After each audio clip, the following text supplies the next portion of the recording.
At Marlins Park in Miami, the New York Mets play the Miami Marlins. New York Mets baseball on SNY is brought to you by Fidelis Care. Quality health coverage, it's our mission. By Cash for Life from the New York Lottery. You can win $1,000 a day for life. By Cadillac. Visit CadillacTristate.com for exceptional offers. And by the State Farm agent of the game, John Garfinkel of Brooklyn. Contact John at johngarfinkel.com. Well, these out of New York venues will come to an end for the Mets. A 10-game road trip ends tonight in Miami. And the Mets will be paddling their way back to New York. Well, maybe not using real paddles after the game tonight. Mets began their series in Miami on Tuesday night against the Marlins and got off to a fast start. Second pitch of the game, Curtis Granderson has been red hot, hit one off the foul pole, and the Mets had the early lead. Robert Gsellman was going fine until he tried to beat out an infield hit. His hamstring grabbed. He's on the disabled list. The latest Mets starter to go down. But the Mets hung into the game. They were down by a run in the seventh inning. Travis d'Arnaud took one out of the ballpark. That tied the game at 3. And then the Mets bullpen could not hold it. Some help from some poor defense. Wilmer Flores breaks the wrong way, and Ichiro Suzuki's go-ahead hit. Christian Yelich follows with a 2-run single, and the Marlins have themselves a 6-3 victory in the opening game of the series.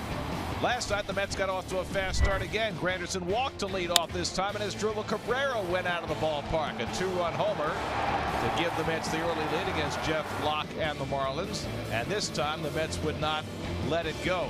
Steven Matz was outstanding. 7 scoreless innings for Matz, and he stayed healthy for the entire 7 and went off the mound ready with his second victory of the year, and the Mets were even in the series. And a pleasant good evening and welcome to Miami. Gary Cohen, Ron Darling with you tonight as the Mets play the rubber game of their 3-game series against the Marlins. And remarkably enough, after a road trip that began with 4 straight losses in Los Angeles, if the Mets can win the rubber game from the Marlins tonight, they'll have themselves a 500 road trip. You know, Gary, it wasn't only that they lost 4 games in Los Angeles, they were pummeled in LA in each and every game. And for them to come back and then sweep the San Francisco Giants, okay, the Giants are not a great team right now. You still got to win those games. And if they were to get the win tonight and win this series, to go 5-5 on this very long road trip. One of the things that we've seen, it's nice to see Steven Matz now has turned the corner.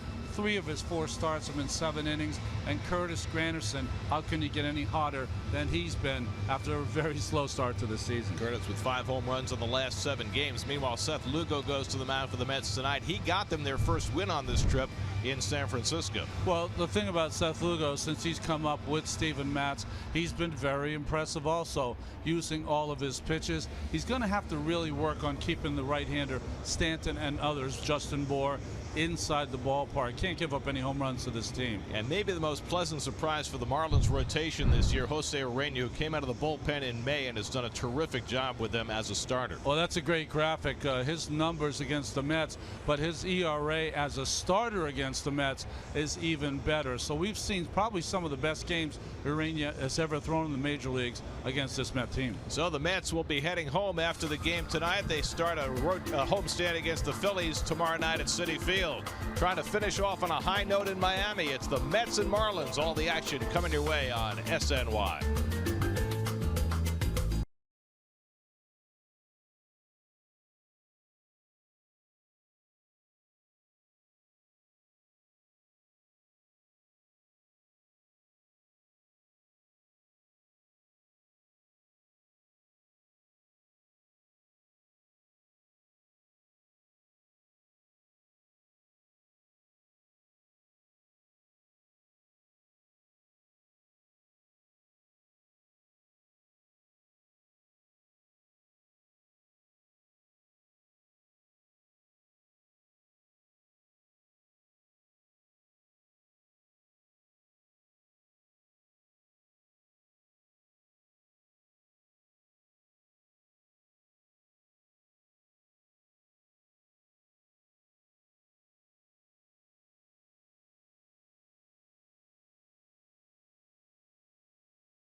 2017 All-Stars with the Esurance MLB All-Star Game ballot.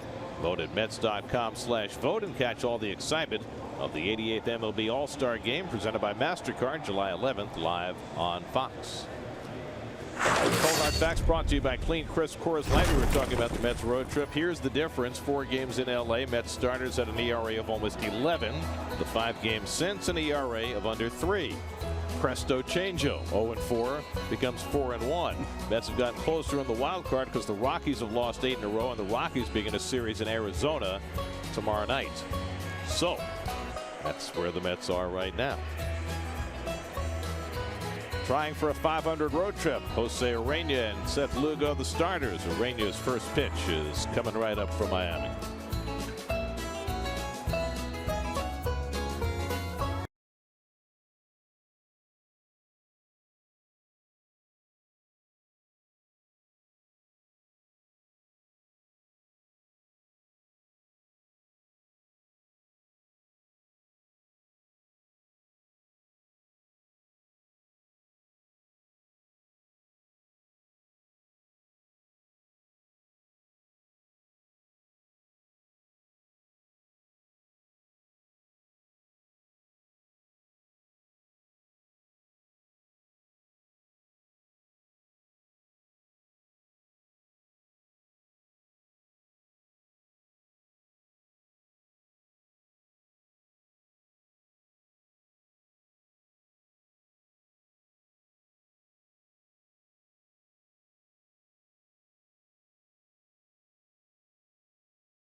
By way of explanation for who's not in there, Michael Conforto still has soreness in his hand after being hit by a pitch in San Francisco. He hasn't played at all in this series. Lucas Duda was under the weather last night, a little better today, but still sick. That's why T.J. Rivera is playing first base. And Wilmer Flores' legs are stiff, so he's out, and Matt Reynolds is playing third. As Drupal Cabrera, who had some cramping last night, came out of the game late, but he's okay today. He's in there. So it's a little bit of an offbeat lineup. However, Granderson at the top has been something of a sure thing. He has homered 5 times in his last 7 games, and he's homered in 3 straight games. His last at bat on Sunday, he hit one into McCovey Cove. Then his first at bat on Tuesday, he hit one off the foul pole in right field against Dan Straley. And then last night in the 7th inning, he went deep again, this time against the lefty Justin Nicolino.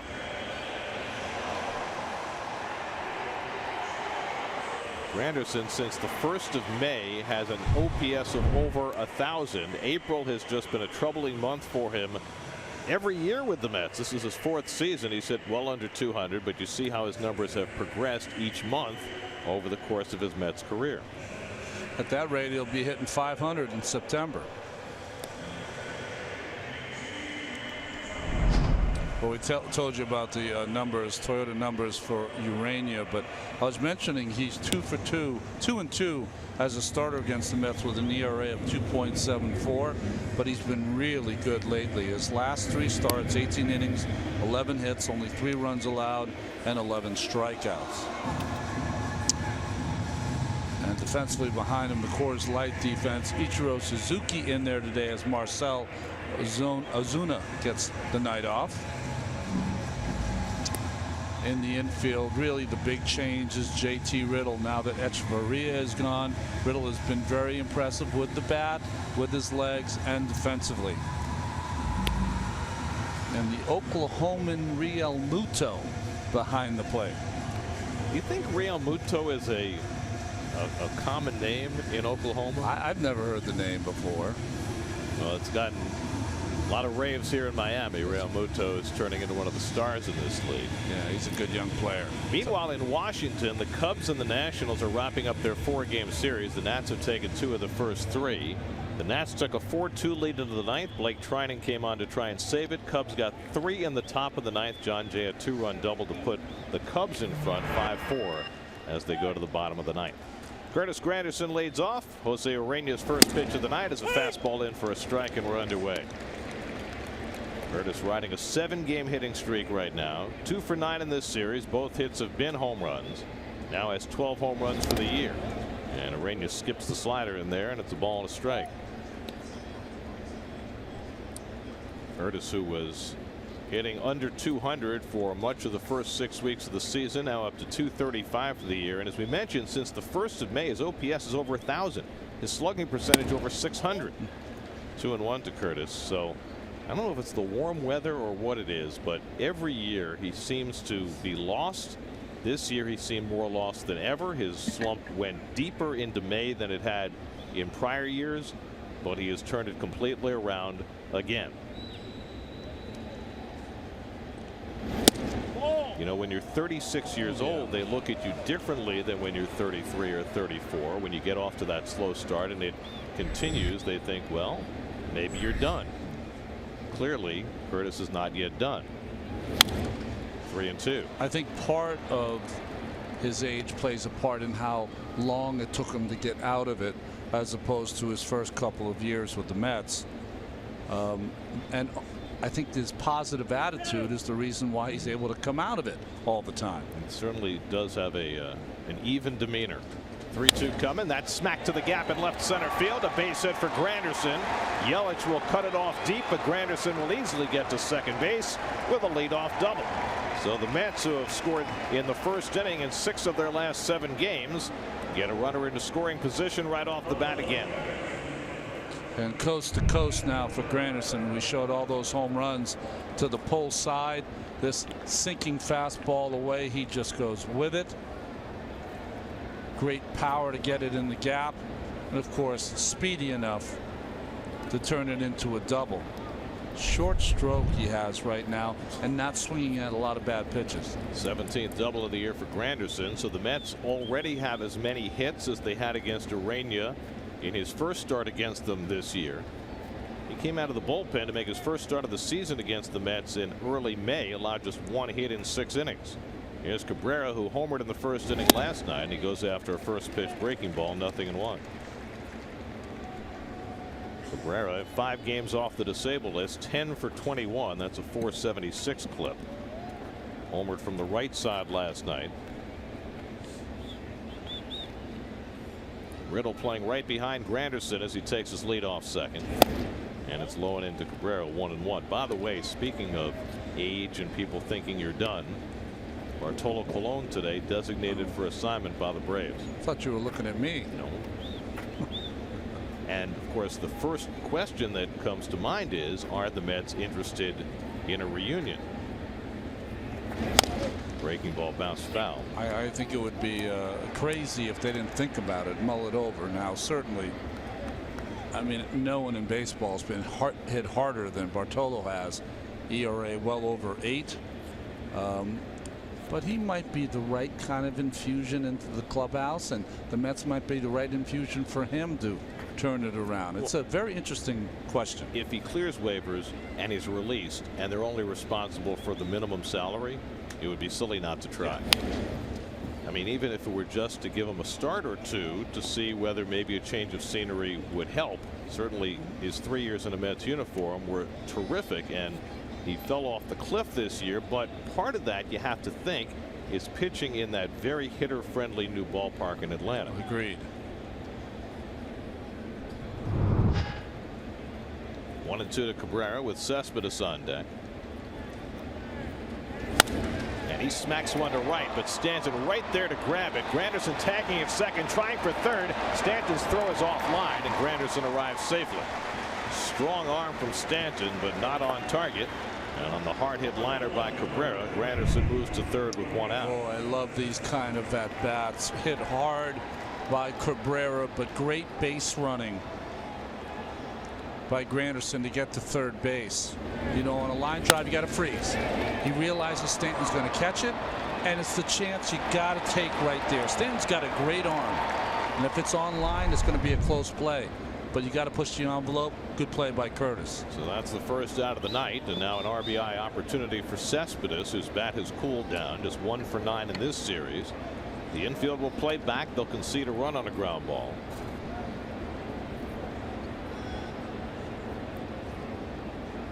Granderson at third and 1 out, and Cespedes fouls one off.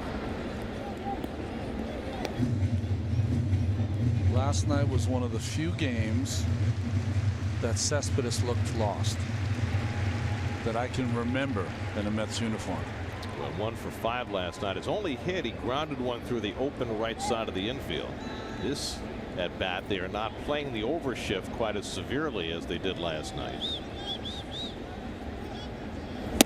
And the slider off the plate from Urania, 1-1. That's the one pitch that's going to get Urania in trouble with Cespedes. He's got a good sinking fastball down and in, but his slider is it's good, but it's not great yet. Cespedes hits it in the air, not very deep in left. Suzuki toward the line. Granderson tagging. Ichiro's got it, and Granderson is not going to move. Ichiro may not have the arm that he once did in his Gold Glove years in Seattle, but he can still throw, and Granderson did not want to try it with Jay Bruce coming up. How he stopped Granderson from even thinking about it is the way he approached that baseball. I know he double clutched there, but he got all the way to the line and he started moving in on that baseball, and being aggressive moving in just stopped Curtis from even thinking about it. Of course, Ichiro has always been more associated with center field. That's where he played in his Gold Glove days. He's played a lot of played right field in his Gold Glove days. He's played some center field, less in left. It's only his third start there this year. Here is Bruce with 2 out, and he takes the breaking ball in the corner, 0-1. Jay has 2 home runs and 10 career at bats against Urania. It's final in Washington. Wade Davis saved it for the Cubs after they scored 3 in the 9th. Cubs beat the Nats 5-4 to get a split in that 4-game series. Good changeup by Urania to get ahead on Bruce. 0-2. Young Ryan Blakeney calling the balls and strikes tonight. The crew chief Mark Wegner at first, Marty Foster and Mike McClinsky rounding out the crew. Sorry, folks, I don't know Blakeney, so we're going to have to figure out what kind of umpire he is as we go along. And Bruce lines one into right center for a base hit, and the Mets cash a first-inning run again. Jay Bruce coming through, a 2-out, 2-strike hit, and the Mets again claim an early 1-0 lead. 7th time in the last 8 games the Mets have scored in the first inning.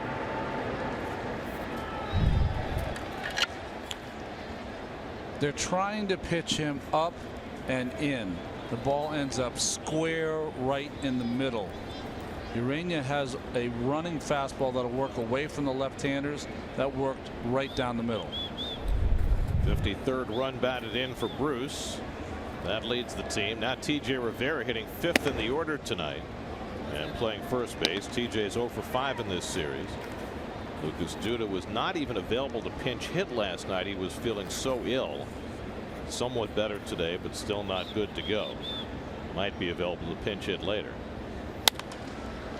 Looped foul, and it's 1-1 to Rivera. So the Mets are a little shorthanded despite the fact that they're carrying a 5-man bench. You've got Conforto, who's probably still not available to pinch hit. Duda, who's at least upright and in the dugout today. He was flat on his back in the clubhouse for most of the game last night.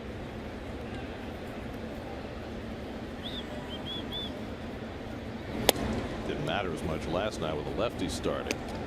And the Mets ran out to an 8-0 victory. Conforto's had 2 different sets of x-rays on his hand wrist area. And he's still got some pain in there. He says he's had some trouble really gripping the bat the way he likes to. That's lined down the right field line by Rivera, but just foul.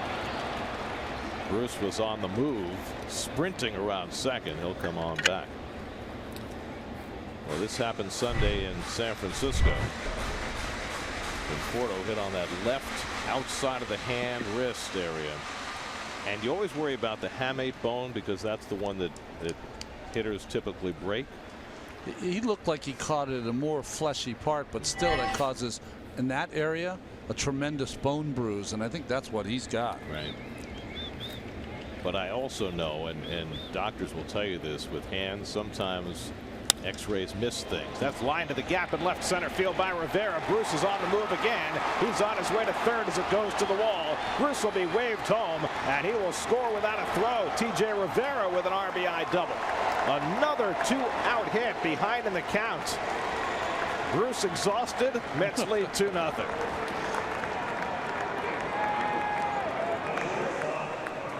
Well, I don't want to call him an old man, but he really showed me something there, getting on his horse. First, that's the slider I've been talking about that Urania has not gotten to the point where it's a superb pitch for him. And Bruce, who just went from first to third when the ball was just fouled by Rivera, turns it on again and scores the Mets' second run of the inning. He was leaking a little oil. Yes, he was. But he makes it home from first on the double. And now Jose Reyes, who had a big night last night, Jay with some time to catch his breath here before he has to go back out to right field. Dissipation of velo over the course of running.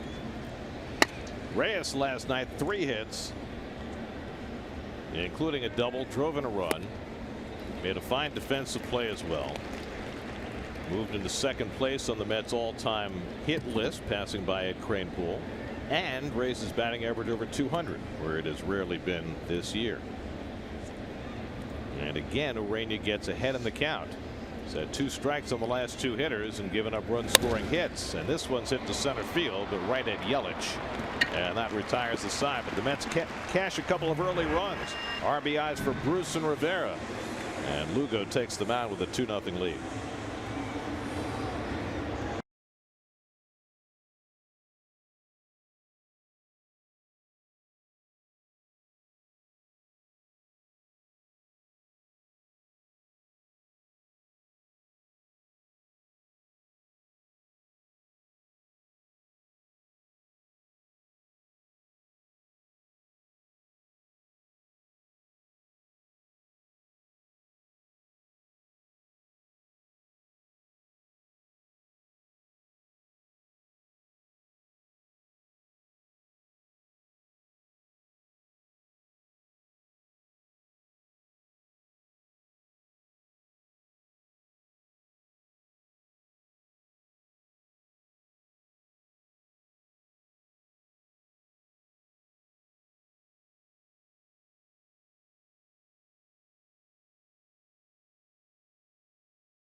Tonight, night off for Marcelo Zuna, so Ichiro Suzuki playing left field.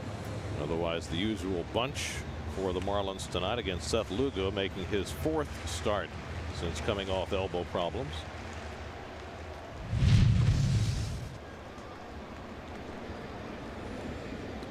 D. Gordon leads things off and takes a fastball away for ball 1.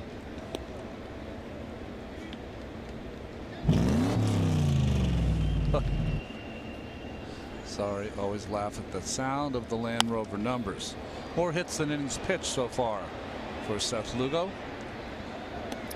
Got the win in San Francisco last Friday. Pitched great for the first 5 innings and then kind of hit a wall in the 6th and couldn't get through the 6th inning.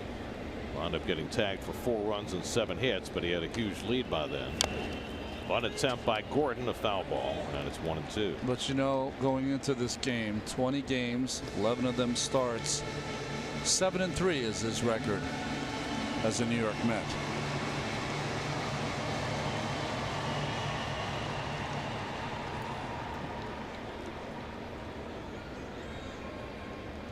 One and 2 to Gordon, with Giancarlo Stanton hitting second in the order, waiting on deck. And that's line to center, but right at Granderson for the first out. So 1 out and nobody on. Well, we showed you Jay Bruce sucking for air after scoring on the double by T.J. Rivera, and it lasted a while. He was still feeling it. Glenn Sherlock, the third base coach, was laughing. He was kind of huddled over that Gatorade bucket. Jay seems to have recovered. Giancarlo Stanton 1 for 7 in this series. 270 on the year, 20 home runs. And Lugo runs one inside. It's 2-0. Well, we saw Matz last night throw 3 or 4 pitches inside off the plate. Lugo with his first one tonight. Wonder if that's becoming a common thing for these Mets pitchers. Well, I don't know if it's related or not, but last night Matz threw inside regularly, and the Marlins did not have an extra base hit all night.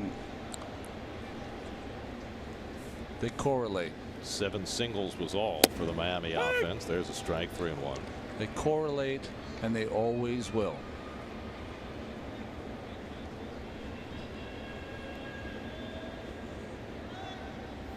And Stanton waves at the fastball. It's 3-2. That's that extra giddy up that Lugo occasionally asks for. That one hit 94 on the gun. Last year he was hitting 96 when he asked for a little extra.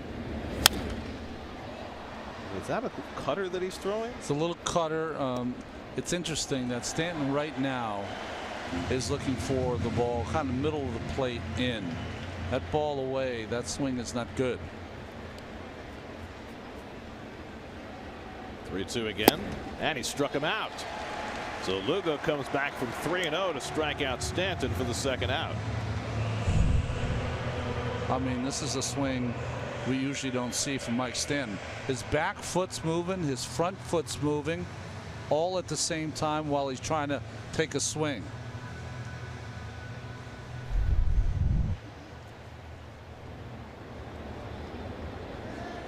So 2 out and nobody on. Now Christian Yelich, 3 for 8 in this series.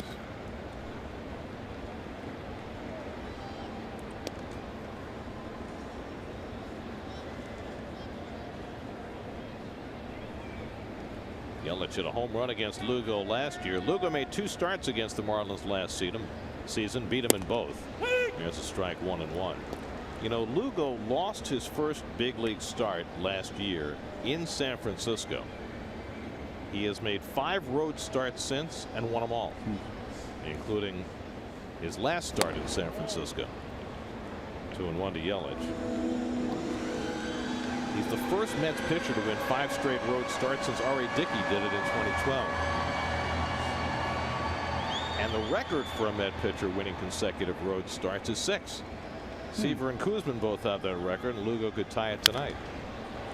Slider fouled off.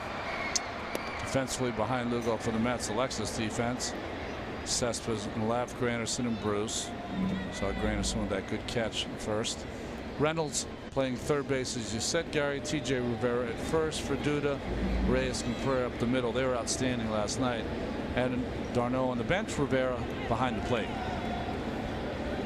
2-2 coming to Yelich. And he runs that one inside. 3-2. Got some good audio behind the plate. That ball sounds nice when it hits the glove. Martin Prado hitting cleanup for the first time in a couple of years, waiting on deck.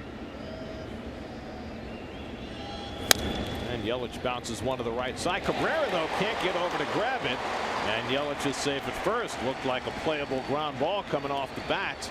But Cabrera did not get there. He didn't really react to it very well. It's almost like he didn't see it come off the bat. You know what? He kind of timed it. He didn't get over there. Kind of timed it, and that ball had topspin, and it kept picking up speed, and that beat him to the spot. First time in the handful of games since Cabrera moved over to second that he has not looked sharp there. They will give Yelich credit for a hit, and that'll get Prado to the plate with 2 out. Last time Prado hit cleanup was in 2015. He's done it almost 70 times in his career, but not in the last 2 seasons. Hitting cleanup tonight because Marcell Ozuna is getting a night off.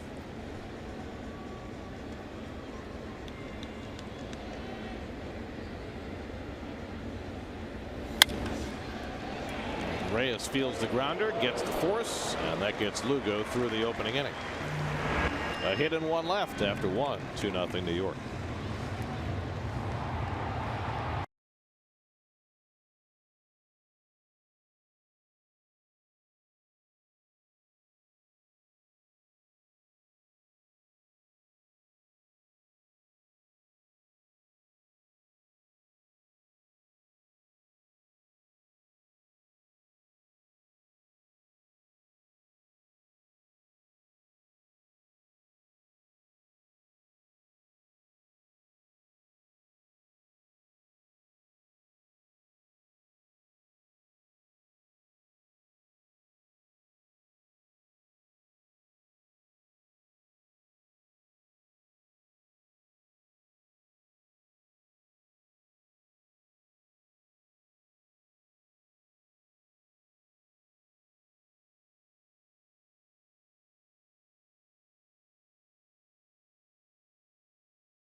Near Miami.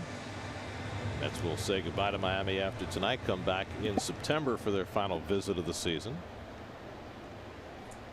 Some of the players who were born or raised in Miami, including current star Manny Machado. Rene Rivera leading off in the second inning. Fouls went off. Got our share of miscreants on that list, don't we? I mean, really. A couple of first basemen, Hosmer and Rizzo, are from here. Rene Rivera, last time he started Sunday in San Francisco, hit a couple of home runs. Here's Andre Dawson, who works with the Marlins, one of the all-time great human beings. Still looks like he can play. I believe I gave up his number 300th home run. The greatest story for me about Andre Dawson was after he left Montreal and was a free agent. It was the year of collusion in baseball where teams would not sign other teams' free agents, and he wanted so badly to play on grass. Remember, the National League at that time was dominated by artificial turf, and his knees were so bad that Hawk felt he had to play on grass. Rivera socks one out to center field, and Yelich comes over to get it, and that's the first out. So he figured Wrigley Field to be the optimum place for him to play. So he basically said, look, I will sign a blank contract to play with the Cubs. You guys fill in the number. The Cubs went for it. They gave him some minimal salary, well below market rate, and he won the MVP that year. He was so good. He was just a great player. One of the players, when he got in the box as a pitcher, I wouldn't say you were afraid of him, but there was a little fear. And he still looks like he can play. Have you seen him? Yes. Here's Matt Reynolds making his 4th start of the season for the Mets. He was hitting .303 in Vegas, but just .179 in the big leagues this year. Well, when the Expos had the 1-2 punch of Raines and Dawson, I mean, that was a fearsome lineup.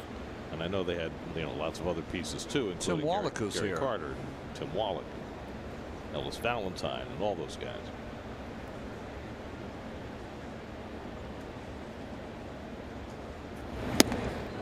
Slider from Urania misses outside. 2-1 to Reynolds with the pitcher Lugo on deck. That's nicked Urania for a couple of runs in the first. 2 out, 2 strike RBI hits for Bruce and TJ Rivera. And Reynolds goes after the slider, and it's 2-2. That's Tim Wallach. Very underrated player. Folks, if you're at home, have nothing to do, Google his numbers. You'd be very surprised. The king of the 2 base hits. Oh, big time. Reynolds down swinging on the fastball. First strikeout of the night for Urania. 2 out. Well, there is the current ballpark, which sits on the site of the old Orange Bowl. And one of the notable events in that Orange Bowl, January 12th, 1969, the first and only Super Bowl in Jets history. If you're going to have one, that's a good one. That was a good one. Not on that list, the Cassius Clay Sonny Liston fight at the Miami Beach Convention Center. Lugo drives one out to right center field, chasing in the gap, and Stanton makes the catch. Stanton and Yelich coming together. And maybe it was Yelich who made the catch. Yes, it was. That looked dangerous as they converged. They were both going at top speed. We were talking about Clay and Liston. Yelich is going to lose this battle. Well, Stanton just got out of the way. Yelich gave enough ground to avoid a collision and caught the ball. It's quite an athletic play.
How he avoided disaster and caught the ball. Justin Bour leads off the home second. Bour is 2 for 7 in this series. 18 home runs for the season, an OPS well over 900. He's having a fine year after an injury-plagued season last season.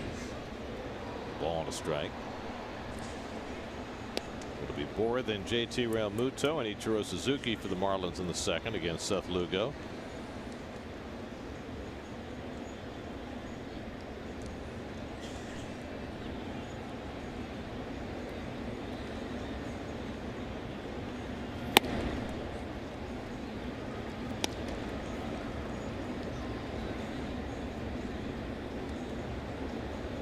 A lot of players like to load their helmet with pine tar. That's a look they like.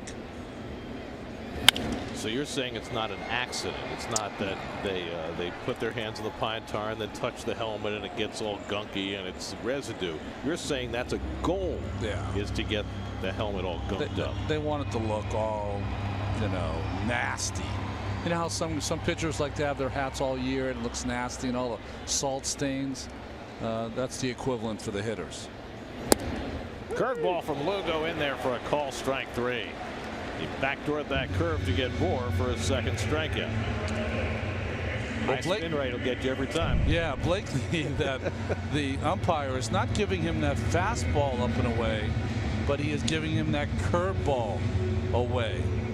And that's a good sign and something that Seth should store in his memory bank.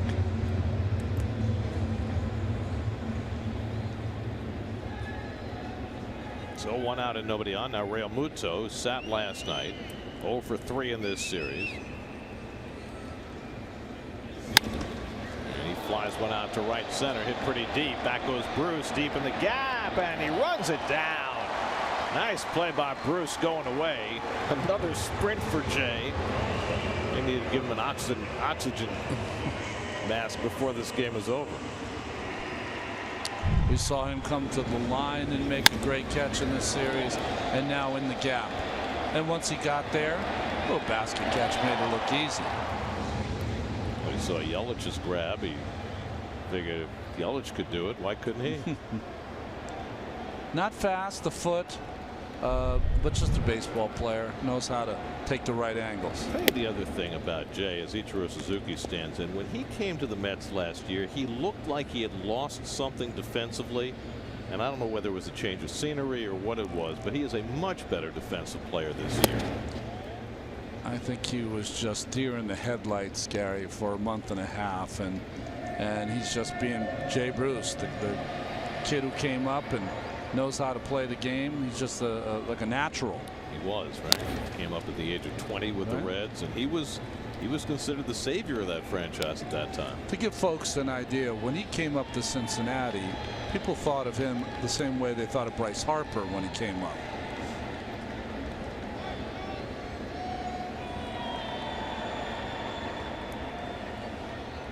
Ichiro had the go-ahead hit in the opening game of this series coming off the bench. Getting a start tonight, just the 12th game he started this year. He started the game Sunday in center field and in the process became the oldest starting center fielder in Major League history, breaking Ricky Henderson's record by a few days. That's pulled down to first and grabbed by Rivera. Side retired. Couple of hard hit balls against Lugo in that inning, but he gets him out 1-2-3 after 2-0 Mets.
Friday, the Mets take on the Phillies at 7:10 p.m. All fans in attendance will receive a UN Cespedes t-shirt courtesy of Dunkin' Donuts. For tickets, visit Mets.com/free-shirt-Fridays. Mets homestand, don't blink. Yeah, right. Curtis Granderson leads off in the third. I mean, the Mets have been away for 11 days, 10 games. They'll get home at 5 in the morning, play Friday night, Saturday afternoon at 4, Sunday afternoon at 1, right back on the road. Go to Washington and St. Louis for the last week before the All-Star break. Put it on the dry cycle Sunday morning early, Gary. That's exactly right. Sunday, I don't have any clothes for tomorrow. Granderson holds the swing, and he stopped it in time, 2-1. And then throw in the fact that when they go to Washington, they play 6 o'clock on Monday and then 11 a.m. on Tuesday. By the time they get through that one, everybody will be ready for some fireworks or something. Past the mound to his right, Riddle scoops it up and throws out Granderson. Nice play by the rookie shortstop, who had to go a long way to his right. Yeah, I haven't decided on July 4th. Did they call Granderson safe? Well, maybe they did. Did they say that Bohr was off the bag? Because the ball was certainly there in time. Good play by Riddle. Throws up the line a little bit. And yeah, Bohr, he's off the bag. How about that? Wait to see if the Marlins challenge this. But the first base umpire, Mark Wegner, called him safe, said Bohr was not on the bag. Yeah, he's off. They're going to check it, though.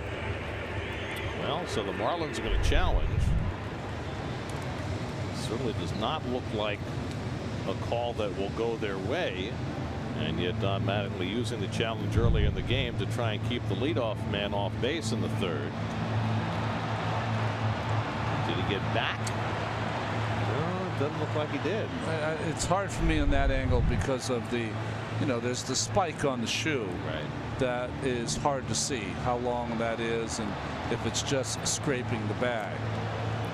We had one angle it really looked like he was off, but I'm not sure. Play under review brought to you by Mazda Driving Matters. In the replay center in Chelsea, Dana DeMuth's crew and Jerry Meals' crew will make the determinations, with Mark Wegner, the crew chief, who made the call, on the headset. Sorry, guys in Chelsea, to interrupt dinner. Well, the call on the field was safe. It certainly looks like a hard call to overturn. Yeah. I mean, it's hard to tell from there whether he's on or not. So your feeling is, since he was called safe, doesn't seem enough there to overturn it.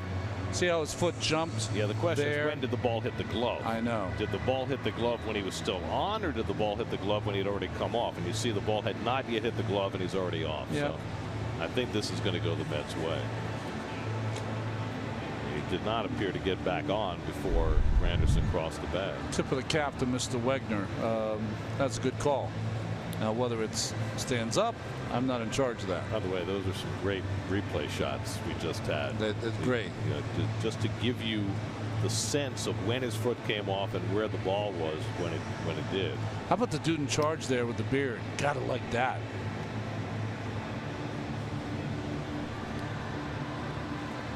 Well, the 2-minute rule, the 2-minute guideline, is going to be threatened here. Not an easy call.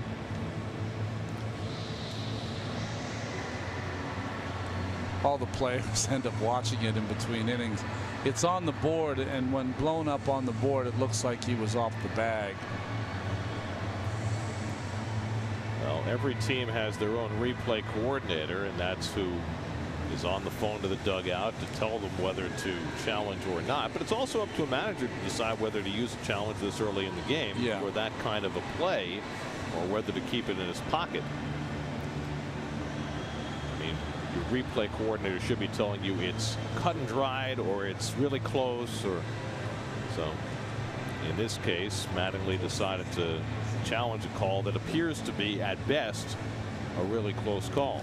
I mean, obviously this is taking too long, but I've decided I'm not going to talk about it anymore. It's part of the game, and what are we supposed to do? Well, can't do anything about it. And now they've made a decision, and the call stands. So how will they score that? Is that an It's got to be a base hit. I think it's got to be a base hit. You see how far he went to get to that baseball?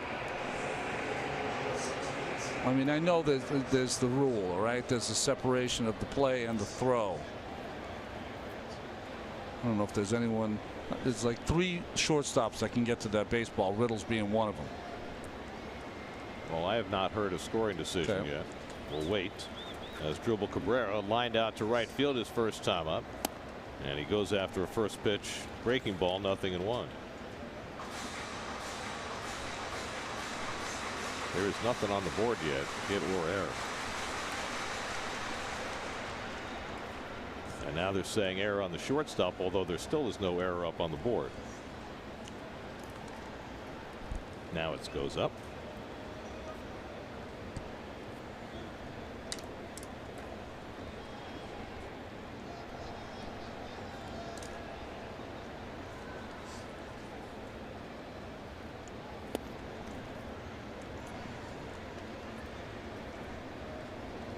That's a tough error. I mean, he went.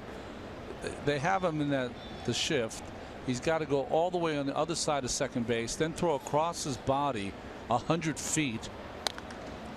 And the ball is, I don't know, 4 inches off the mark. Well, couldn't you also make the case that Bohr could have caught that ball without coming off the bag? Yeah. In which case the error should be on him. That's right. If there is an error. Not an error to me. Well, I think that's one of those that if Granderson or the Mets are inclined, they'll be able to challenge. Oh, yeah, that's right. And have it changed. There's an MLB committee that handles the challenges, and a player or a team or an agent even can challenge a call. And I thought it went straight to the Supreme Court. I didn't realize they have their own.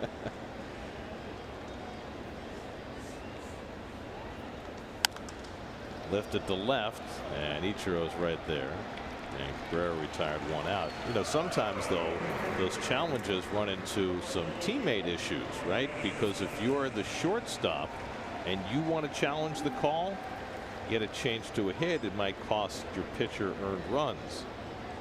Remember, we had the situation when R.A. Dickey had the 1-hitter in Tampa, and the only hit was a ball that David Wright could not make a play on. Yeah. And there was, a little bit of controversy. Do you try and go for the no-hitter but throw the captain under the bus and say that he made an error? So those are little fine points with the whole review process. If you're the hitter and you challenge it, then there are no other repercussions, right? Yeah, because really, who cares about the pitcher? Well, the hitter shouldn't care about the pitcher. Exactly. It's not his teammate, right? He's kind of on his own. You've got 2 guys who it affects on one team, the pitcher and the fielder, and only one guy who hit the ball who would like to get a hit out of it. Here's Cespedes, and he takes a fastball for a strike, 1-1. Well, the upshot of that whole scenario just now is that if you're going to have a guideline that the replays should only be reviewed for 2 minutes or less, then why not make it a hard and fast rule? That is, if the clock gets to 2 minutes, call stands. Well, we're going to have the clock for a pitcher at some point to release the ball within 20 seconds. You can use that same clock when we have a replay and set it on 2 minutes and go. And we've got to make a rule before that time. Right. And if you can't figure it out in that time, then the call on the field stands, which it ultimately did anyway in this particular case. Cespedes flied to left his first time up. Jay Bruce waiting on deck. And a slow chopper, tough play. Prado comes in and has no play. It's an infield hit for Cespedes. And the Mets have 2 men on. Well, just off the end of the bat, good pitch by Urania off the plate. It got up so high, and by the time Prado comes in, there's really nothing he can do. I mean, sometimes if that play is closer to the line, you let it go, maybe it'll drift out of bounds, but that was not going to. So Cespedes has just his second hit in this series. Granderson at second, Cespedes at first, and now Bruce, who delivered the first Met run with a base hit to right center in the first.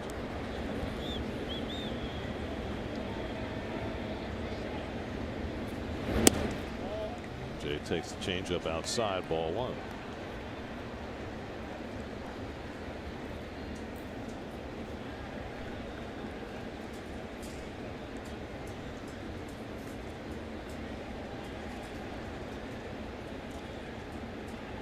Home runs for Bruce. Only Cody Bellinger and Joey Votto have more in the National League.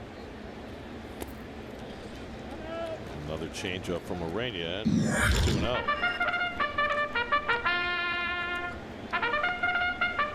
That's early for the horse racing, isn't it? It's early. It's never too early for the call to the post.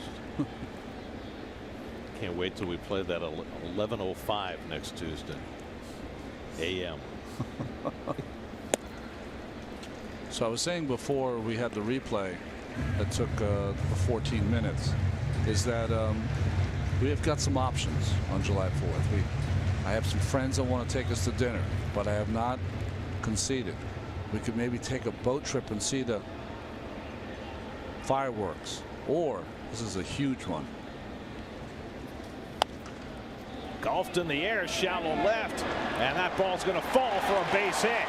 Granderson read it well. He'll score easily. Cespedes to third. It's a bloop double for Jay Bruce, his second RBI of the night. And the Mets now have a 3-0 lead. Boy, Jay is running all over this ballpark, and with a little grimace, not a grimace, but a sly smile. He'll take it. What an inning. He doesn't get too many hits like this. No, Riddle with the error, then the infield hit by Cespedes, and now the drop by Bruce. Granderson reads it early, and Cespedes at first base. You can see he knows where the outfielder is. He's got to make sure Granderson goes in. He knows he's going. He goes first to third, and the bloop double by Bruce. Jay hit it out of the bunker and dropped it right at the pin. Yeah. So now two in scoring position. The Marlins already down 3-0, but they've got their infield back at second and short. So they'll concede another run on a ground ball. It's a little strange, already down by 3. And Rivera lines up base hit. That'll bring in Cespedes. Bruce goes to third. He'll stop there. TJ Rivera with his second RBI hit of the night. And it's 4-0 New York. So TJ getting a chance to play because Lucas Duda was under the weather, and he's produced 2 hits and 2 RBI. Boy, it looks nice in that 5-hole, doesn't he? Jumps all over that pitch and splits the defense. Once it gets, of course, to Suzuki, Bruce stays at third. You know, that's the one thing about TJ Rivera that I guess pitchers haven't learned yet because he's a young player. RBI situations, he's ready to rock and roll as soon as it comes. So TJ a single, a double, 2 RBIs. Juan Nieves, the Marlins pitching coach, has been out to talk to Urania, whom the Mets have never really hit well, but they have hit him tonight. 4 runs and 6 hits over the first 2 and a third. And now Reyes, who flied out to center field his first time up. Bruce at third, Rivera at first, and Reyes goes after a first pitch breaking ball, 0-1. Reyes has always hit of all the Mets players. He's hit him pretty well. Urania 5 for 13 in his career. Urania has been going great guns. His last 3 starts pitched to a 1.5 ERA. Not as fortunate tonight. Ball and a strike to Reyes. His last time out, he shut out the Cubs for 6 innings. That was last Friday. But the Mets got on him quickly tonight. Granderson led off the game with a double, 2 runs in the first, 2 runs in the third. And now Reyes gets one in the air, not very deep to right center. Tagging at third is Bruce. Coming in to get it is Stanton. Bruce going to try it. The throw to the plate by Stanton, and Bruce comes in standing and scores the 3rd run of the inning. Well, Bruce has been doing a lot of running. And he raced home on that short sacrifice fly by Reyes to make it 5-0 New York. Well, I'll tell you, that's good team baseball, because you see a lot of runners in that situation not challenge the good arm of Stanton. But you know what? He got it up in the air. It was deep enough to take a chance when you're leading the game 4-0. Nice chance by Bruce. So 3 runs home in the inning after the initial error, and now here's Rene Rivera and takes a high strike. Rivera flied to center his first time up. This inning all starts because Mark Wegner got the call right at first. If he calls him out, I doubt the Mets would have challenged that play. Now let me ask you this. Okay. You've been on the mound. You haven't been on the mound in replay situations. But if you're Jose Urena and you had to wait around for however many minutes that was while they got that call fixed or challenged at first base, does that have an impact on the rest of the inning? I would say it doesn't make it easier, but he got the next guy out. Cespedes hit a topper. That was a base hit. So I think he was ready. Just Mets were better. Gordon throws out Rene Rivera. Mets put up a 3 spot, helped out by an error in the 3rd, and lead it 5-0 in Miami.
Phillies at 4:10 p.m. The first 15,000 fans in attendance will receive an Asdrubal Cabrera bobblehead courtesy of Citi. For tickets, visit Mets.com/tickets.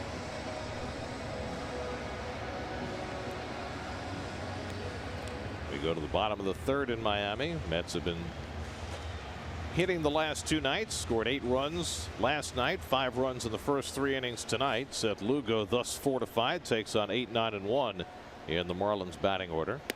And JT Riddle takes outside for ball 1. Riddle 3 for 6 in this series. He got a boost at the start of this series when the Marlins traded away their incumbent shortstop, Adeiny Echeverria, to Tampa Bay. Echeverria had been on the disabled list.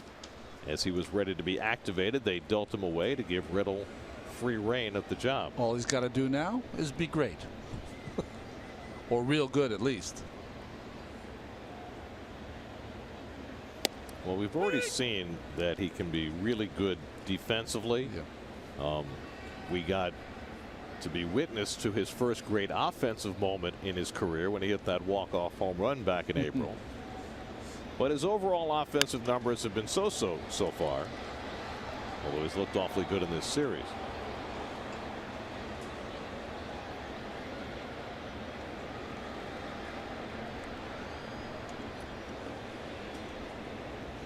Pitcher Urena is on deck, and then D. Gordon.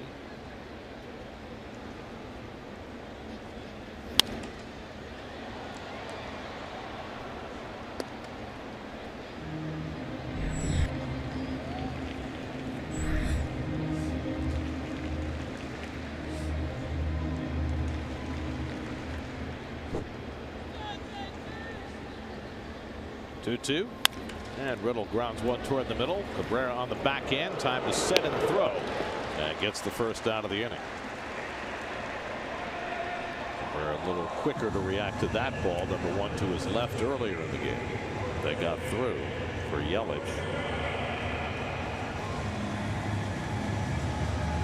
So one away now. Urania 5 for 50 in his major league career. 1 for 20 this year. All singles.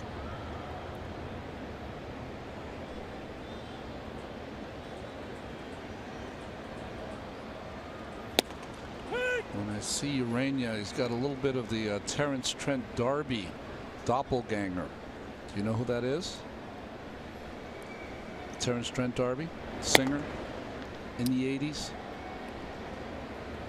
I think I know who you're talking about.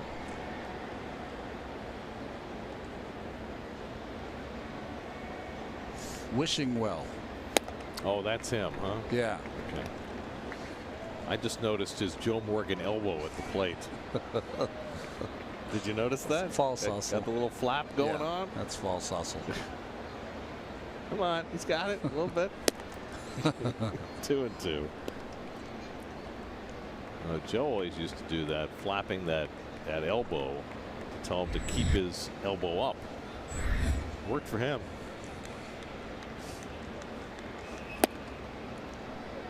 Slider from Lugo outside, 3-2. Well, Urania, despite the fact that he's had a rough night so far tonight, has been a very pleasant surprise for the Marlins, taking advantage of open spots in their rotation. Wei-Yin Chen's injury and Adam Conley's ineffectiveness. So they plugged him into the rotation in early May, and he's been able to run with it. Lugo strikes him out. Third strikeout for Seth, first time through the batting order. And that's 2 out of the inning. In many ways, Urania doing for the Marlins this year what Lugo did for the Mets late last year. Right. Taking an opportunity that was an improbable one. You know, Urania wasn't a big time prospect. Lugo was a 34th round draft pick, and both these guys have been able to take the opportunity afforded to them and have some success with it. Curveball for a strike to Gordon. Well, last year Lugo made his debut out of the pen, but once he got a chance to start, he was tremendous. Grounded down to Rivera. Lugo will cover, and Gordon retired. It's a 1-2-3 inning for Lugo, who has set down 7 in a row. After 3 in Miami, Mets off to a good start, leading 5-0.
Marlins Park for the third straight night. Understandable. It's that time of year that they built this retractable roof stadium for. Hot and humid, chance of showers every night. But I found the temperature beautiful every single day here. See, there's a difference between you and me, Ronnie, and then everybody else. Well, that's usually the so case. Scary. Yeah. I mean, we thrive on the hot and humid weather, but the people here in Florida who live here, many of whom moved here for the warm weather, they hate the hot weather.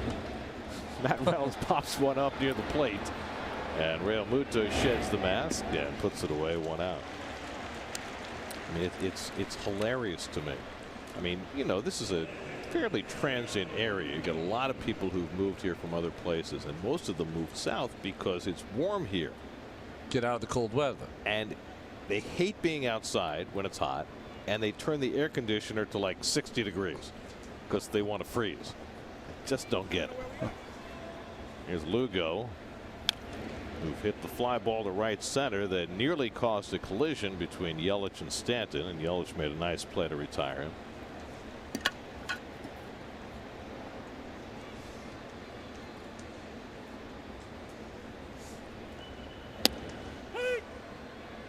And quickly 0-2 to Lugo. It's like my mother, born in Hawaii, or raised in Hawaii, can't stand the sun, always in the shade. If she has to be in the sun, she always has a parasol. Always. Never wants to be in the sun. Some people need their sunglasses even with the roof closed. That's more L.A. right there. Second strikeout of the night for Urania, 2 out. Well, that's how warm and humid Miami looks from above. Well, we have facts for you. Okay. It's very humid here, but it never gets to 100. Never has. The city is named after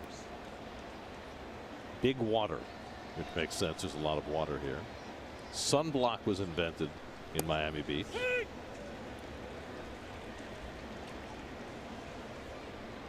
And Miami Beach is a man-made island. Did you know that? I did not know that. See, we've been educated tonight. Okay. Fast facts. And then, of course, there's the fish tank behind home plate at Marlins Park. A unique ballpark feature. Good changeup by Urania, and he's ahead on Granderson, 1-2. The home run sculpture. It's been quiet. No eruptions yet in this series. Granderson pops one up, a long run into foul ground, and it lands untouched. Well, I like that. You see Urania? He made an effort. Yeah, he did. He knows the situation with the shift. He knows that he becomes one of the infielders. Well, Riddle was playing all the way over near second base, so Urania actually had the shortest jaunt, but could not quite get there. Now, I don't know if he was going to catch it once he got there, but at least he tried.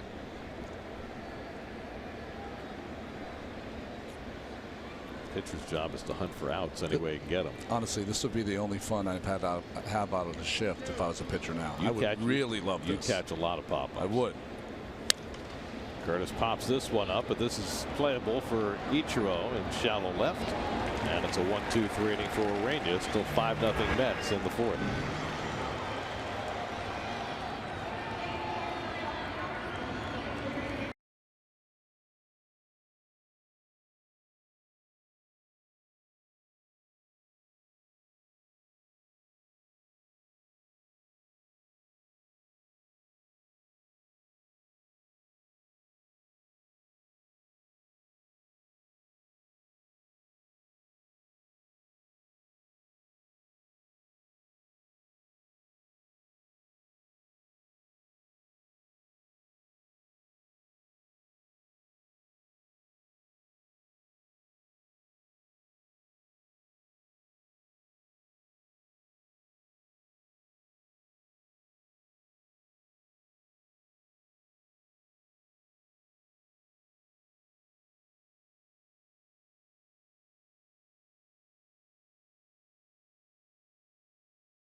Giancarlo Stanton leads off the bottom of the fourth against Seth Lugo. Mets with a 5-0 lead.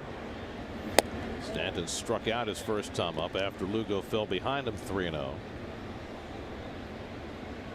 Stanton 1 for 8 in this series. And he rockets that one to deep left field. Back goes Cespedes, takes a look, and that is gone. Number 21 for Giancarlo Stanton gets the Marlins on the board. It's now 5-1 New York.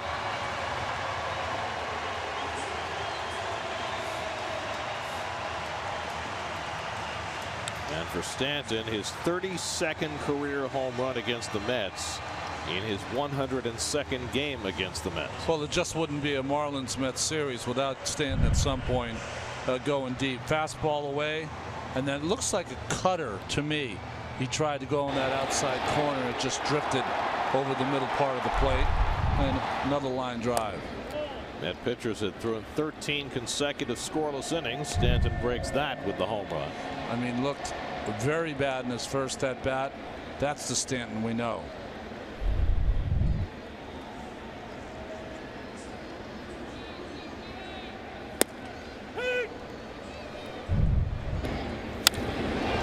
It just has such bat speed and core turn, and that combination produces that great distance in home runs, line drive velocity. Home run derby champions. That's right. I mean, he's got to be in it this year, right? To defend it on his home turf. The All-Star game will be here in Miami in a couple of weeks. We saw that Miguel Sano is going to be in the home run derby for the American League side, and all winter he worked with Fernando Tatis, who might be the guy throwing the pitches to him in the home run derby. Really? Yeah. Fernando Tatis and Fernando Tatis Jr., who's making a real mark, I believe, in the San Diego Padres farm system. Now, will Tatis be pitching with the bases loaded? Yeah. Because he always liked hitting with the bases loaded. Has Cody Bellinger made up his mind yet? There's been a few guys that haven't made up their mind. Into shallow right center for Bruce. And Yelich retired one out. I mean, the way Bellinger swings with such violence, you would have to think that he would be perfect for the home run derby. He would. I don't think Aaron Judge has said he's going to do it either yet.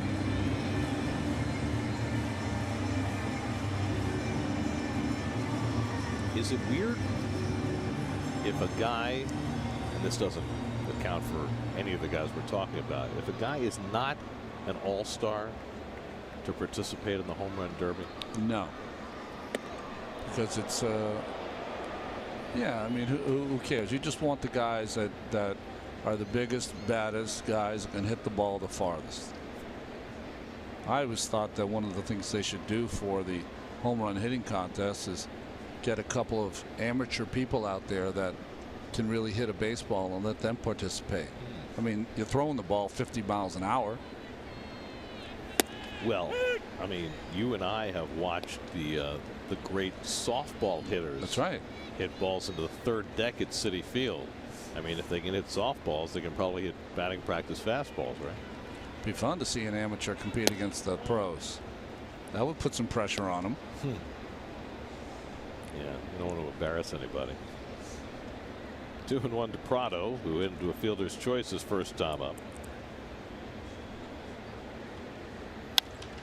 And Prado hits one to right. Another chance for Bruce, who's had an active night. 2 out. Your Spectrum high-speed pitch. Roll the counter. I believe that's 3 cherries. Nice. By a pair.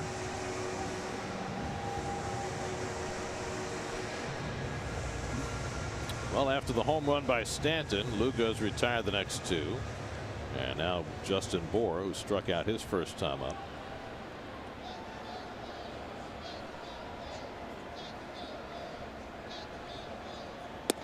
And the curveball drops in for a strike, 0-1. I think it's interesting that a guy who has the curveball like Lugo has, and he's gotten so much attention because of the high spin rate, does not overuse that pitch. Holds it in his back pocket, doesn't he? Comes right back with a changeup and gets ahead on 4-0-2. In fact, he has two speeds on it. He has that one he throws for a strike first pitch, and then he has that real hard one he throws that tries to strike out hitters with. And the fastball gets Bourne looking. Second time he's been called out on strikes tonight. Fourth strikeout for Lugo after the home run by Stanton. It's 5-1 Mets.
To 1 lead and scored 2 in the first, 3 in the third. Giancarlo Stanton's home run got the Marlins on the board after they hadn't scored in 13 innings. Now Asdrubal Cabrera leads off the fifth against Jose Urena. Cabrera has lined out to right and flied out to left. Cespedes and Bruce to follow.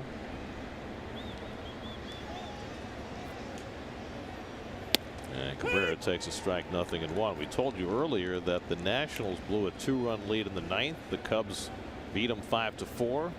Well, that wasn't the worst news of the day for the Nats.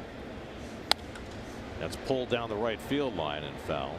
They just found out that Trey Turner broke a bone in his right wrist, out indefinitely. That is a big time blow for the Nats. Remember, they had Eaton and Turner at the top of the batting order when the season began. Eaton out for the year after tearing up his knee, and now Turner out as well. And Turner was playing his best baseball also. I will say this, since they lost Eaton, Michael Taylor has done a great job filling in for the Nats in center field. Yeah, he has. But do they have anybody the likes of Turner? I mean, Stephen Drew, Wilmer Defoe? They don't. I think Drew's going to get most of the playing time. Well, they've got the big margin, which, you know, it's enabled them to withstand all the difficulties in their bullpen. They have made some moves, the Nationals have, toward perhaps shoring up that bullpen. They've signed Francisco Rodriguez to a minor league deal. Just yesterday they signed Kevin Jepson to a minor league deal. Veteran pitchers whom they're hoping can eventually do a good job for them. But it doesn't seem to matter who they've used late in games. Nobody's been able to come through for them on a regular basis. Grounded at Gordon. And there's the first out. Of course, the Mets will see the Nats next week. 3 games starting Monday night in D.C. So I think that really makes these next 7 games, I'm including this one here, so important to the break that the Mets play Philadelphia tough. They're a team that is having one of the worst years of all the teams in baseball. Washington, a chance to knock some numbers off that lead, and then go to the Cardinals, who have been underachievers. I shouldn't say they're underachievers. They're just not playing well. Well, what the Cardinals have done is they have they've made some radical decisions. Yes. Right? They fired coaches. Yesterday, they sent their all-star shortstop from last year, Aledmys Diaz, to the minors. They did that with Colton Wong last year. I mean, Rick Hummel, who was the veteran sports writer for the St. Louis Post-Dispatch, referred to it as shock therapy. And that really is what it is. I mean, they're trying to take a team who they think should be better than 5 games under 500 and, you know, shake it hard. Cardinals today got a great performance by Randal Grichuk, who had just come back from the minor leagues. He's hit 3 home runs now in his last 5 games, drove in 5 runs today, and they're only 3 games out of first place despite their poor record. But they had to do the same thing with Grichuk last year, send him to the minor leagues, and he came back and caught fire. So I guess, you know, all of these players, Grichuk, Diaz, Wong, and others, they feel as though they should already know how to be major leaguers and play the game correctly and well already, and don't need the shock therapy, but they do. 2-2 to Cespedes.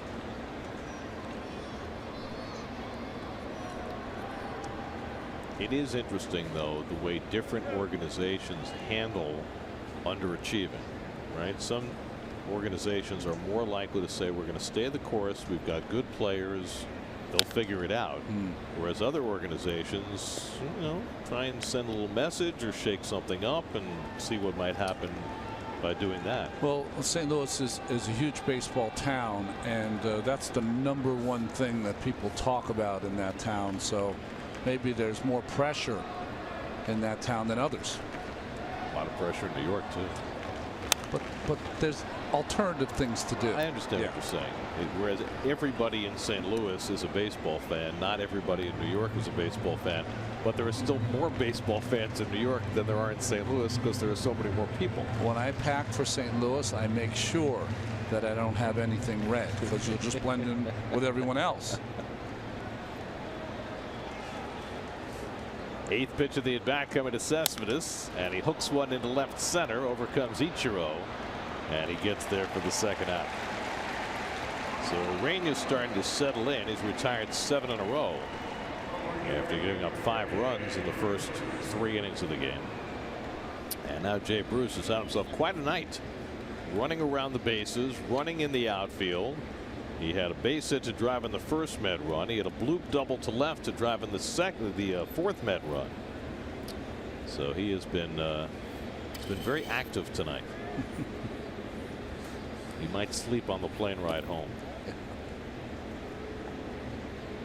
He'll be getting to JFK about 3 o'clock in the morning.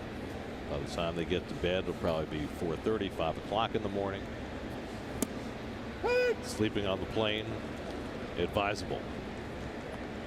I'm going to do something a little different. I'm not going to go to bed till a little later in the day. See if that works. So when you say later in the day, you mean? You know, like 8 or 9 o'clock in the morning. And then get up when? Noon. So you can survive on the 4 hours. Well, we'll see tomorrow night's broadcast. I mean, maybe I'll put it on number 17. He's had some time off. Let him take care of it. It's a cameo for Keith tomorrow night. It's his only game, and then he's off for another week. What's with that? Now, Jacob deGrom, you see him there in the dugout. A lot of times, if a team's flying after a night game, playing the next night in another city, they'll send the pitcher ahead. But Jake apparently is going to fly with the team. I'm surprised that he didn't go ahead, but Pulled foul. Teach his own. Well, here's my theory on that. Jake has unbelievable numbers in day games in his career. So if he gets short sleep tomorrow to take his start for the night game, maybe it'll feel like a day game. Okay, I got it. Well, I don't know if he'll even need that the way he's throwing. He really has been great these last 3 starts. Right next to Zach Wheeler, who will pitch the Saturday game. Zach threw his bullpen today. Everything was fine, so he'll be activated and pitch the second game of the series against the Phillies on Saturday. as Bruce strikes out on the changeup. That ends the inning. Third strikeout for Urania. We're halfway through in Miami. 5-1 New York.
Looking for his third victory of the year.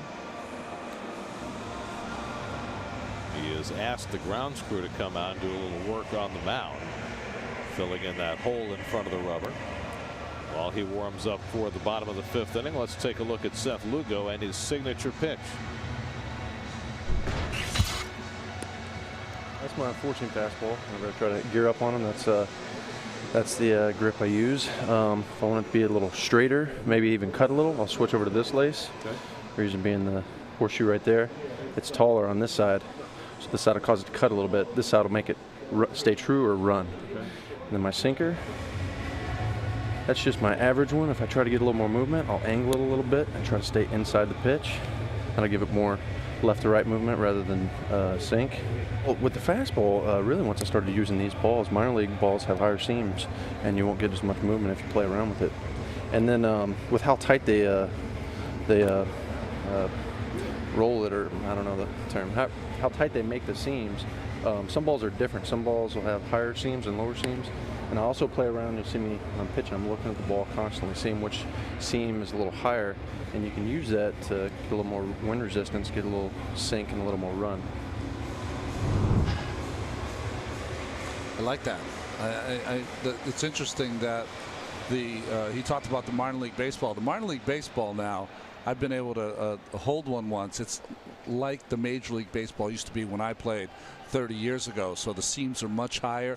You can manipulate them and really kind of work the baseball and let the seams work for you against gravity to make it move more. So Lugo's, well, he's, he's a geology guy. So, he took the rock, which is the baseball, and he's put his studies into that. Pretty cool. You're also talking about a guy who was a 34th round draft pick, was not really expected to be a prospect, and has had to figure out the edges to try and get him to be able to get big league hitters out. And clearly so far so good. Facing JT Realmuto leading off in the bottom of the fifth. And the curveball misses 1-2. Shreveport, Louisiana was the first place, Gary, I went on the road when I was a professional in the minor leagues, and they had nickel beer night that night, and as I warmed up they threw the beer on me as I was warming up. That was a lot of fun. Welcome to professional baseball, kid. Past the diving Reynolds and into left field, a base hit for Realmuto. Just the third hit of the night for the Marlins. It had some real topspin on it by Realmuto. So the second bounce takes off. So even Reynolds with a lot of range not able to get to that. For more on Seth Lugo, let's check in with Steve Gelb. Steve? Well, Gary, as you heard from Seth there, he has so many different grips, and we were just talking about the fastball. He throws many different variations of all of his pitches, really. We alluded to it a little bit last night, but probably in his holster has about 11 or 12 different variations of pitches, 3 different curveballs, 2 different changeups, a few different sliders. But it's really interesting listening to him talk about how he finagles things and tries to figure out the best way to get hitters out. Rene Rivera said that he has never caught a pitcher who has more of a variation in terms of depth and velocity on that number of pitches. And, you know, Gary, you kind of alluded to this in terms of his draft status. Seth Lugo really started playing around with these pitches more when he got to the big leagues. He was very honest about it and said, you know, honestly, I wasn't sure just how much my stuff was going to play up here, so I wanted to give myself every opportunity to get hitters out. So that's really where this started, and as he's had success, he's played around with more and more.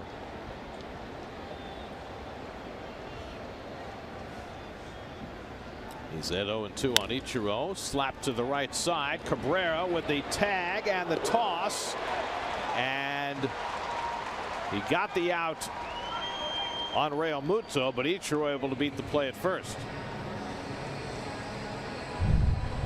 Ichiro still gets down the line at 43 years old. Boy, doesn't he? I mean, I thought there was going to be an automatic double play, and Ichiro got there, and not even close.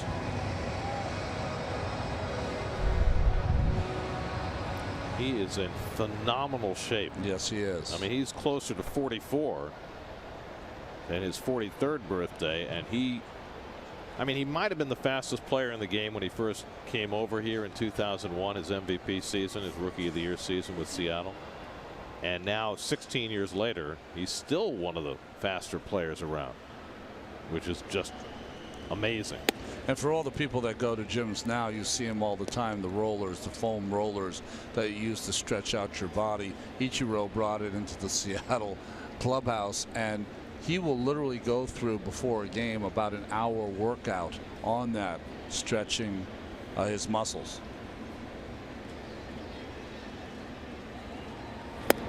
JT Riddle takes a strike, 1-1. Time for AARP's Getting to Know and baseball senior citizen Ichiro Suzuki. 3,051 major league hits, 4,329 if you count his hits from his years in the Japanese league. You know, he was with the Oryx Buffaloes, and he was given number 51, and 51 is not a dynamic number. And after he became a star, they tried to change him to number 7. That's a bigger number in Japan.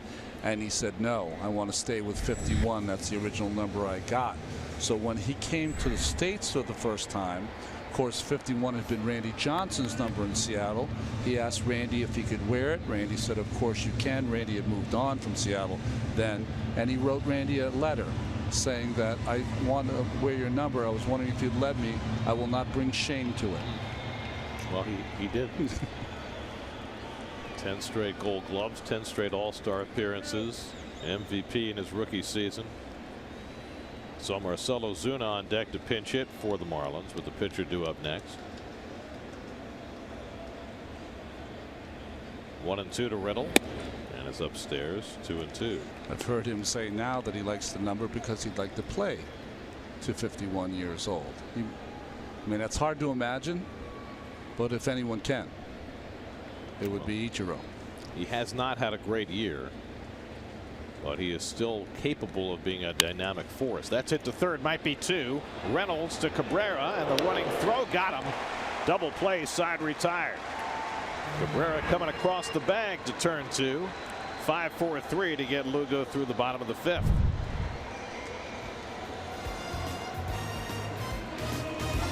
Cabrera right on target with the turn after 5-1 Mets.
Thanks, Taylor. We go to the 6th inning. Jose Urena back out pitching as TJ Rivera leads off. TJ's already got a single and a double. He's driven in 2 runs. I need to ask you this, Ronnie, because this comes up from time to time in National League Baseball, right? You're the starting pitcher. The number 8 hitter's up. There's 1 out. There's a guy on deck to bat for you. How do you avoid shutting it down mentally when you get in a situation like just occurred where that 8 hitter hits into a double play and now you have to go back to the mound? Yeah. I mean, you're ecstatic because you're losing 5-1, and you're a little angry anyways that someone's going to be up there to hit for you, and now you're saying to yourself, okay, I'll put up 1 more 0 or maybe we'll make a big run the next inning. But when that hitter's on deck as he strikes out Rivera, 4th strikeout for Urena, don't you kind of feel as though you're already out of the game, or do you convince yourself there's a chance that you're still going out there? If I'll tell you, when I pitch, I don't know what goes through Jose's head, but when I sat on that bench, I was 1, angry, and then 2, I'm going to be ready because I'm going to go out for the next inning. You don't shut it down. We'll say Reyes has a sacrifice fly tonight. Urena pushing toward 100 pitches. He's thrown as many as 106 in a game this year.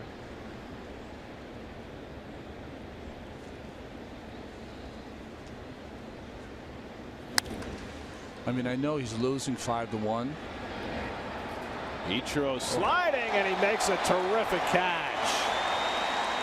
Ichiro had a long way to go, but he gets there and shows off his Gold Glove form. I mean, just the speed, the elegance, the grace, the slide, and the catch. I mean, I admire him every time I watch him play. I'm always excited when he's in the lineup. So Urena gets an unexpected boost, and there are 2 out and nobody on. And Urena's now retired 10 in a row. Now Rene Rivera has to move out of the way of the hardest fastball Urena's thrown all night. What I was saying before that great catch is that even though he's losing 5-1, he's pitched much better than that.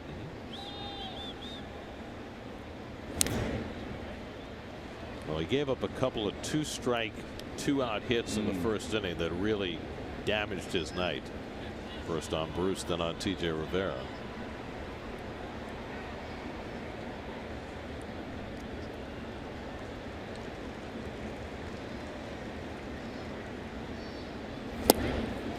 Yeah, the 1st inning's on him, but the 3rd inning was the Riddle play, and then the topper hit by Cespedes set up that entire inning. And then Bruce hits a little parachute, falls in for a double. Really, the only hard hit ball in the inning was TJ Rivera's. Rene fouls it off. Rene is 0 for 2 tonight, coming off his 2 home run performance in San Francisco on Sunday.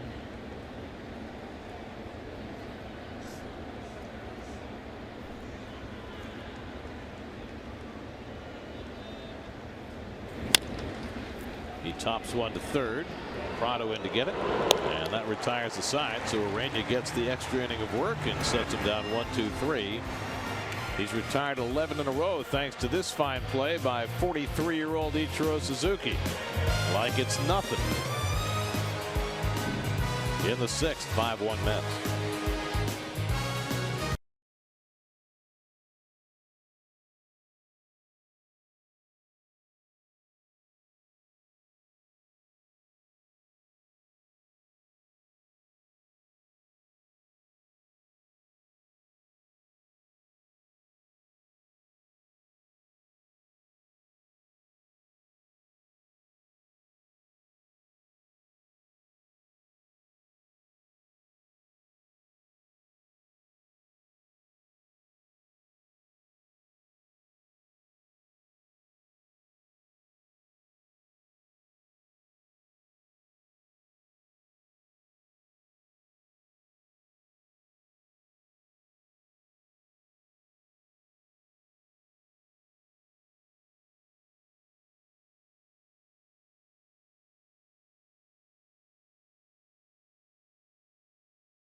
by Investors Bank, banking in your best interest. It comes from the franchise, Tom Seaver, who wanted to be a great artist.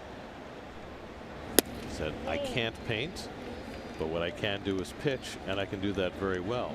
And as it turns out, he can also do a great job growing grapes. Yes, he was. Which has been his second career. He was kind of painting when he pitched. Yes. Well, with the corners and all that. Yeah. Tyler Moore, the pinch hitter, batting for Urania against Seth Lugo, who's been on his game tonight. He liked his colors. I would have been more of a Pollock de Kooning guy. I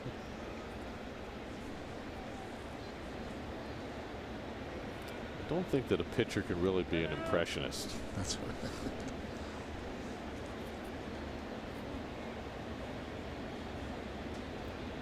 I think stark realism is what it's all about on the mound. Yes, it is.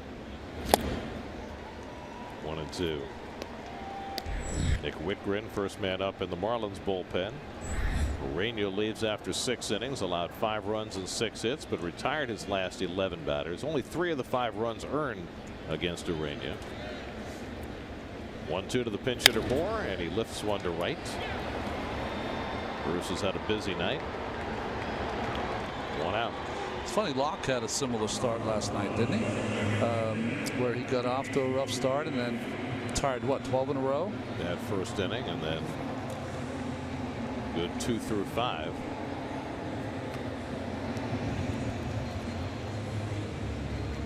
Now Lugo will start his 3rd time around the batting order. D. Gordon is 0 for 2, line to center, grounded to first.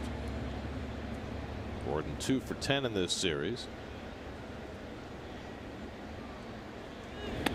And a curveball misses for ball 1. Well, there's a changeup grip. You see all the daylight, so he's got that on the end of his fingers. So the speed differential isn't as important as the ability to make it turn over.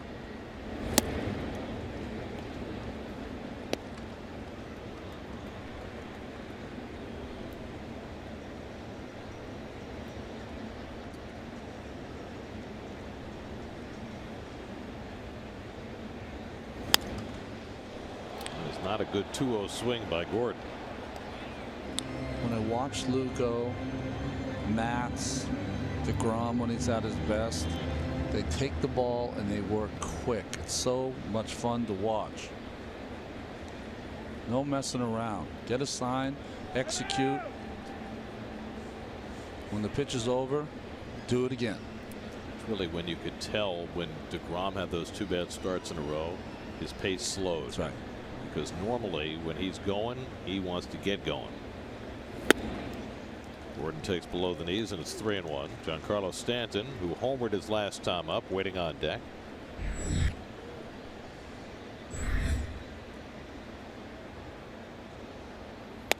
And Gordon is on with a walk. That is the first walk of the game on either side. Here's your Jeep pitch cast. Ball's supposed to be down and away. Watch it drift right back down the middle, inside part at 88. I thought it was a cutter. It'd be interesting. I'll ask Seth. Not tonight. Maybe down the road. You don't ask a pitcher about the pitch he threw the night that he gives up the home run. Even if he wins? Oh, even if he wins. There goes Gordon. The throw by Rivera on the money. Got him! Oh, wow. What a throw by Rivera. Could not have been any better. Cabrera able to make the catch and the tag all in one motion. And Gordon, running with his team down by 4 runs, is thrown out. Strange time to run. If you're going to run, and he is a base stealer, you have to be safe when Giancarlo Stanton is at the plate, because he can get you close with one swing. That's poked the other way, and Stanton has a base hit. So after Gordon is caught stealing, Stanton able to go the other way with the curveball and keep the inning going. His 2nd hit of the night. D. Gordon has had a really strange series. We're used to seeing him be a very dynamic player, a very smart player. His previous at bat, he didn't run hard on a ground ball, which I can't recall him ever doing before. And here, just a bad decision. He looks distracted, doesn't he? I mean, we've seen him have extraordinary series against the Mets over the last few years. He can take over games.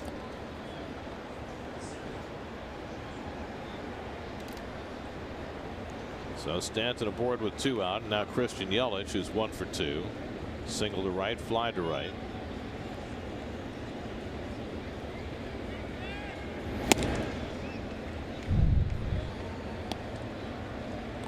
Hit by Stanton.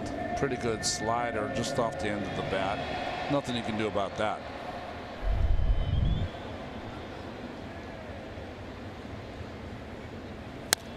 And Yelich pulls one through the hole. That's a base hit. Stanton will pull it at second. So back-to-back 2-out hits by Stanton and Yelich, making that caught stealing for Gordon look that much larger.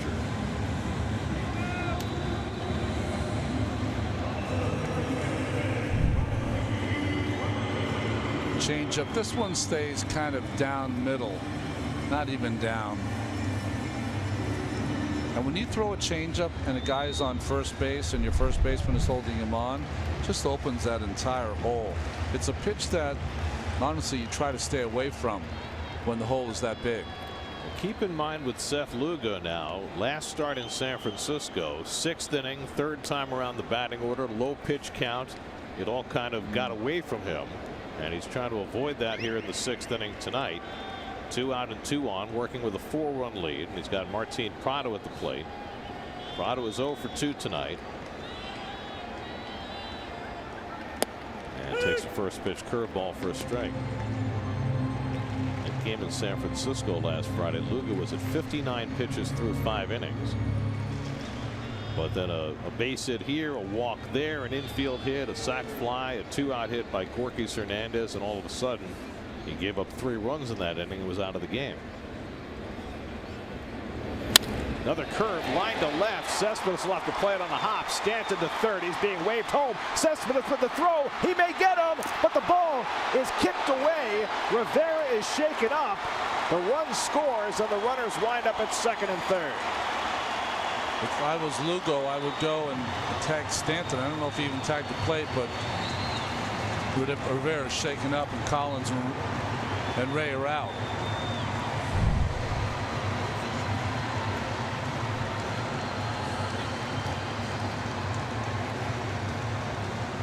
Perfect throw to the plate, and he does catch the corner of the plate, and the collision between the knee or leg of Stanton and the glove of Rivera causes not only the ball to pop out, the glove to pop out, and also the thumb guard that he wears popped out also.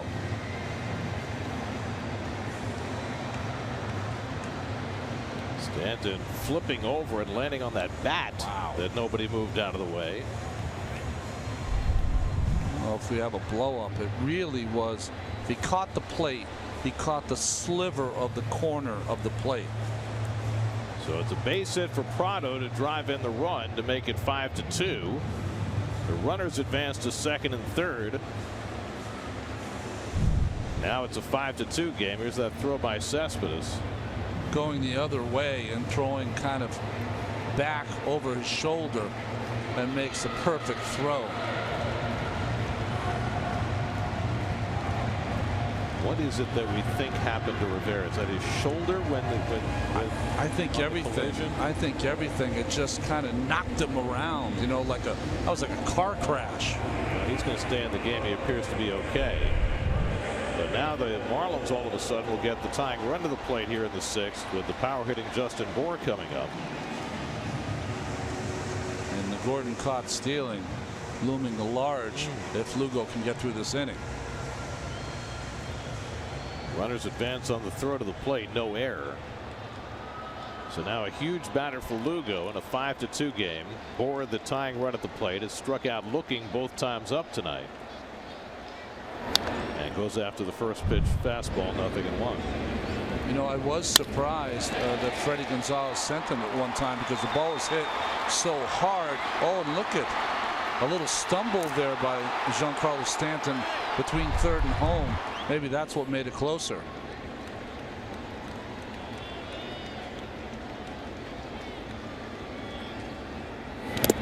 That kicks away from Rivera, and that'll bring in another run as Yelich comes in to score, and it's 5-3. And the 6th inning breaking down for Lugo again.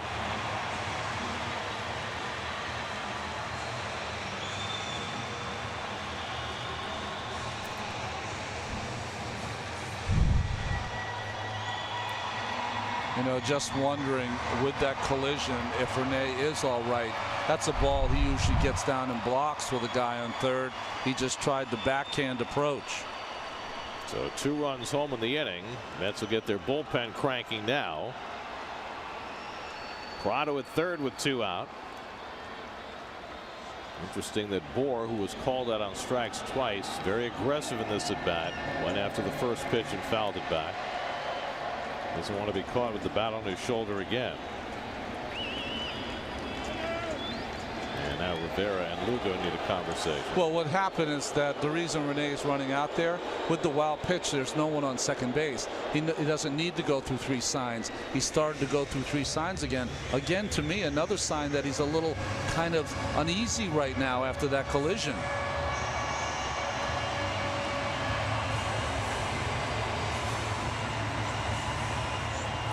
All of this happening after 2 out and nobody on. 1-1 to Bohr, and the curveball bends around the plate, and it's 2-1. Gordon walked with 1 out, then was caught stealing with Stanton at the plate, and you thought that he had handed the Mets a huge gift.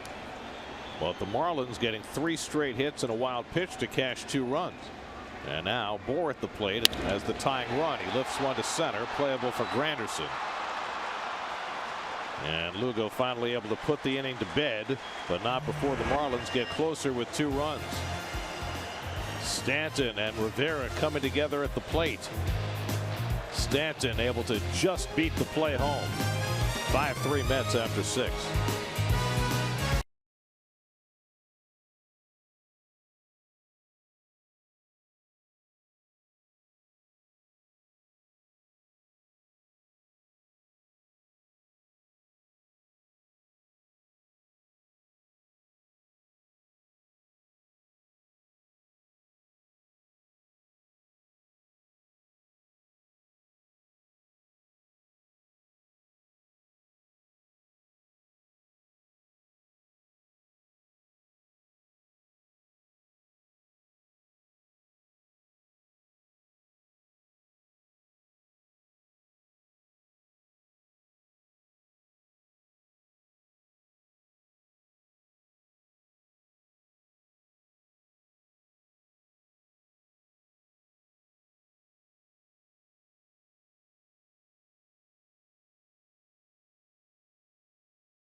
Well, after a brief hiccup in his season, Jacob deGrom has hit his stride. 3 brilliant starts in a row, going at least 8 innings in each one. And the Mets ace will be on the mound tomorrow night when the Mets return home to start a brief homestand against the Phillies, with deGrom trying to keep the Mets on a winning track.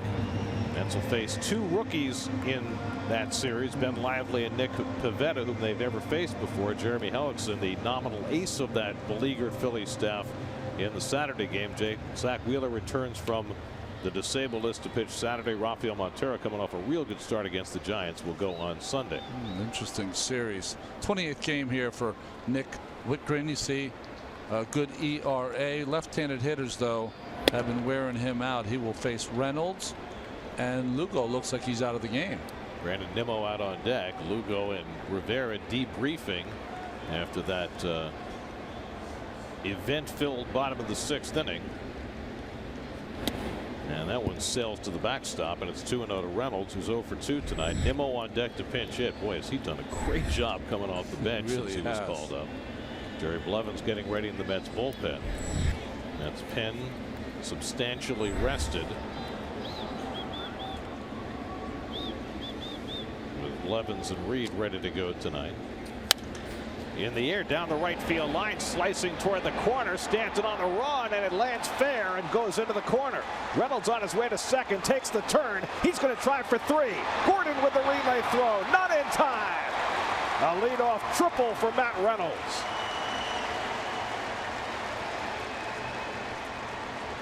For Reynolds, his first major league triple, and it comes leading off the 7th inning. Well, what good hitting here from Matt. We've seen him before.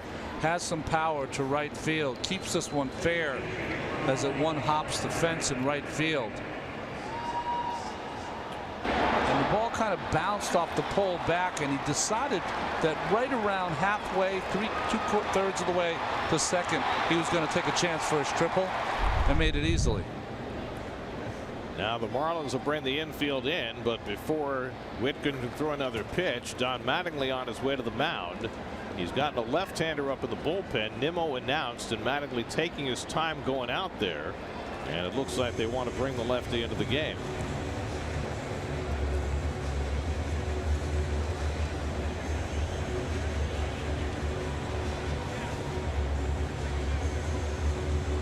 Mattingly's going to take as long as he can before signaling, if indeed he plans to. And now the home plate umpire Ryan Blakeney will force a decision.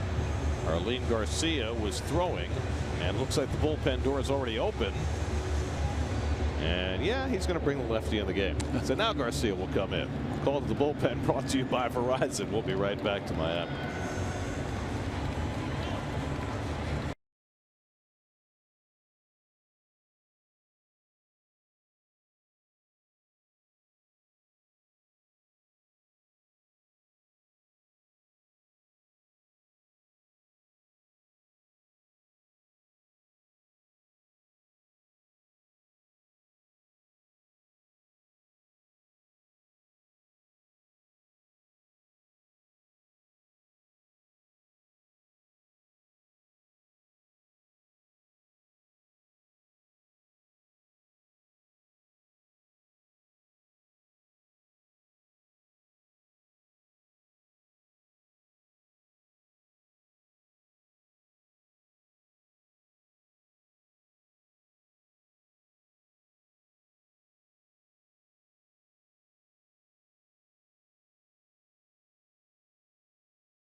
Waiting for a pitching change.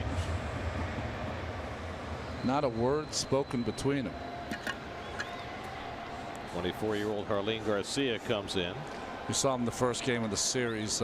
Gave up a ground out and a walk. Good arm, good slider. And with the lefty in the game, Perry Collins sends up Wilmer Flores instead. He flies one out to Stanton. Reynolds will try it and then not try it. Goes back to third, and wisely so. Took a couple of false steps, drew the throw from Stanton, and that's the first out. That was a little better throw from Stanton than we saw when Bruce scored on the Reyes sacrifice fly. This one a bullet. So Flores sees one pitch as a pinch hitter after Nimmo was initially announced as a pinch hitter. Wilmer now 0 for 8 in the series. And now Curtis Granderson. The infield will stay in with Reynolds at third and 1 out. Curtis is 1 for 3 tonight. And he takes the slider off the plate for ball 1. Garcia faced 2 batters on Tuesday night. Got Bruce to ground out. He walked Duda. And now facing Granderson, who already has a home run off a lefty in this series. And he takes a slider for a strike, and it's 1-1. Got a good one for this kid. But if you're Curtis, every pitch is going to be away, and they've given you the entire shortstop hole. Fouls went off his leg, and it's 1-2. It's been quite a road trip for Curtis, but getting that runner in from third with less than 2 out, struggle for him. A lot of those chances early in the year when he just wasn't hitting at all. Right now he's hit in 8 straight games and homered in 5 of them. 1-2 coming, and a tapper foul. Leadoff triple from Matt Reynolds against Nick Whitgren, the only batter he faced. Garcia comes in, gets the short fly ball from Flores for the first out. And now Granderson up and Cabrera on deck. Mets were up 5-0 in this game. It's now 5-3 in the 7th.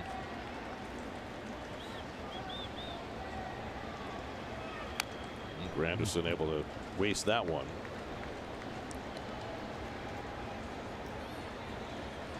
Seth Lugo done after 6 innings. In line to win his 6th consecutive road start, which would tie a Mets club record held by Tom Seaver and Jerry Kuzma. I want to get on that page. It's good company. With a foul ball. Each one of them did it twice. The last time a Met pitcher won 6 straight road starts was Kuzman, spanning the 1972 and 73 seasons. And now Lugo has a chance if the Mets can hold this lead.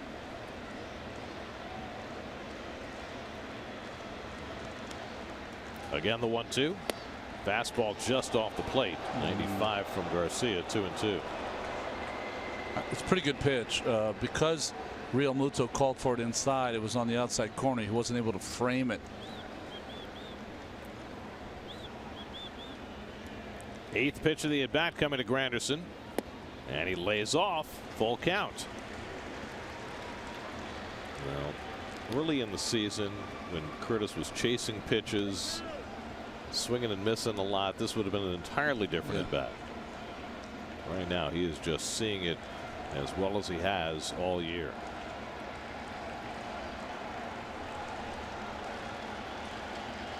Three-2 from Garcia, and he pops one up in foul ground. Prado hoping for a play, but it's out of play.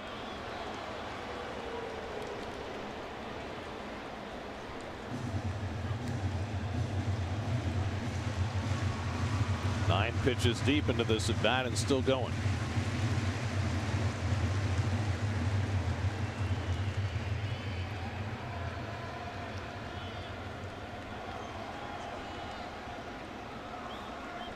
Reynolds at third and 1 out. Pitch number 10 coming from Garcia. And Granderson hits one toward the middle. Riddle gets to it. Doesn't have a play at the plate, but throws out Granderson for the second out. Boy, Riddle showing off his glove again. Granderson gets the run in as Reynolds scores to make it 6-3. But Riddle takes away a base hit with another fine play. 2 great things happened there. You mentioned the Riddle play to be able to get to that ball. But boy, Matt Reynolds leaving on contact did it as good as anyone can do it. Took the play away from JT Riddle, and that's why he had to go for the out at first. He wanted to go home. And I would think that the hard thing for Reynolds on that is to make sure the ball gets past the pitcher. That's why he had a delay. He had a tiny bit of a delay to wait till it got past Garcia. Now Cabrera with 2 out and nobody on. Watch him. As soon as it had to wait and then goes. He went pretty fast. I don't know if he waited until he got past the pitcher. Well, maybe he read it as being hit hard enough that Garcia wasn't going to be able to flag it down. In any event, it worked. That one behind the bag at second. Gordon goes down to his knees and throws out Cabrera. Gordon stumbling down to his knees, but able to make another fine play on that Marlins infield to get Cabrera and end the inning. But the Mets cash a run after the Reynolds leadoff triple. Granderson gets him in. 7th inning stretch, 6-3 New York.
Universal Orlando Resort, 3 amazing theme parks, including the all-new Universal Volcano Bay Water Theme Park. Plus, stay on site at Lowe's Sapphire Falls Resort. Go to sny.tv/Toyota and enter the Toyota Fan Flyaway Sweepstakes.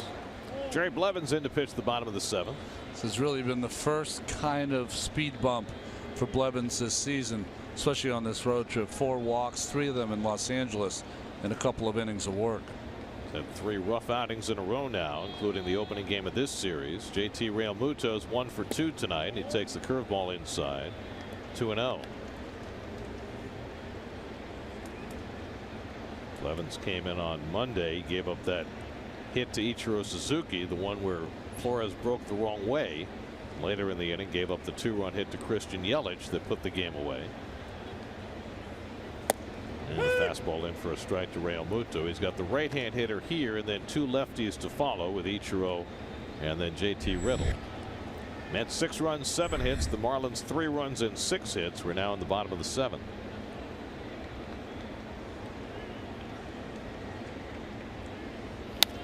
And Realmuto fouls off the fastball, 2-2. There's tonight's starters, brought to you by People's United Bank. Lugo done after 90 pitches over 6 innings, 3 runs, 6 hits. Urania bad early but great late. Retired his last 11, but he's on the hook. If Realmuto gets on, would you think about Marcell Ozuna? Sure, it's got to be in the back of Mattingly's mind. That's hooked through the hole. We'll find out in a moment. A base hit for Realmuto to start the inning.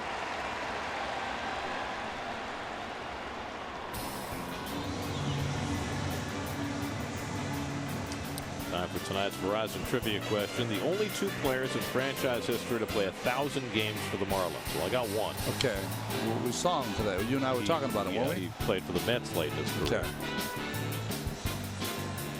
The other one, tougher. I'm thinking maybe the 3rd baseman. I was thinking, oh, that's a good call.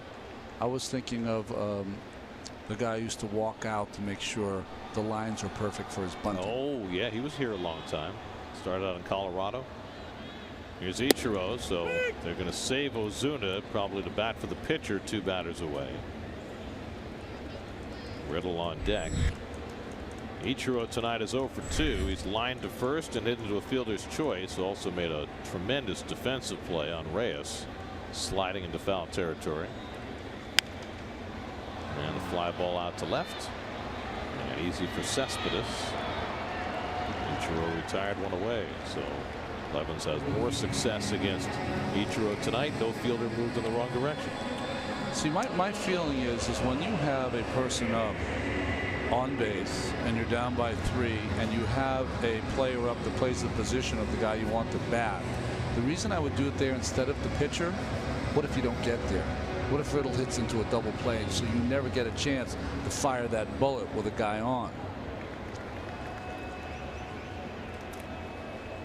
Well, Ozuna's got the bat in his hands and he's coming out on deck. Remember, he was out on deck in the 5th inning to pinch hit when Riddle hit into a double play.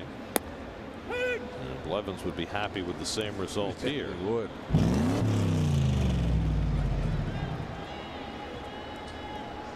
I will say, when I was home, when you guys were in Los Angeles and you would run that truck across, I would still laugh at home. Well, that's by good, myself. because that's what we're here for, to entertain you. Riddle lifts one to right. Bruce has room. Tagging at first is Real Muto, but he's going to stay put. And there are 2 out. And now Ozuna is going back toward the dugout. No, he's just a little routine of his. Taking a different angle to home plate. So Ozuna will pinch hit. Played the first 2 games of this series, went 1 for 7. Had been a red hot hitter coming into the series, getting a night off tonight. Dan Werth is going to go out and talk to Blevins before he faces Ozuna. Fernando Salas up if needed in the Mets bullpen.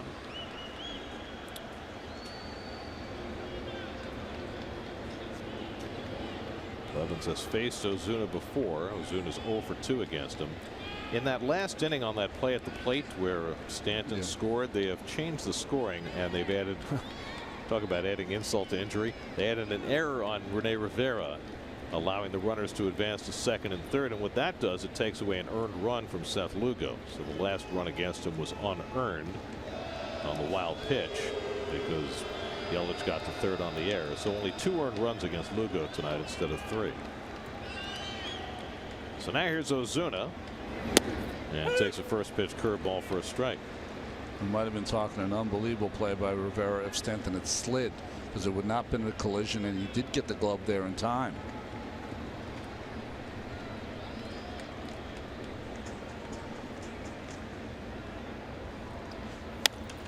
And Ozuna fouls away the fastball, and Blevins is ahead 0-2.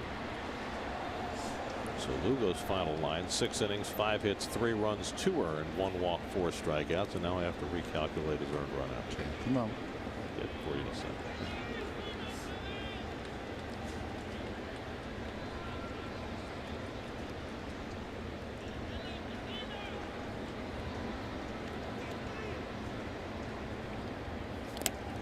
Ozuna goes down swinging. Rivera's going to have to make the toss to first, and that's in time to end the inning.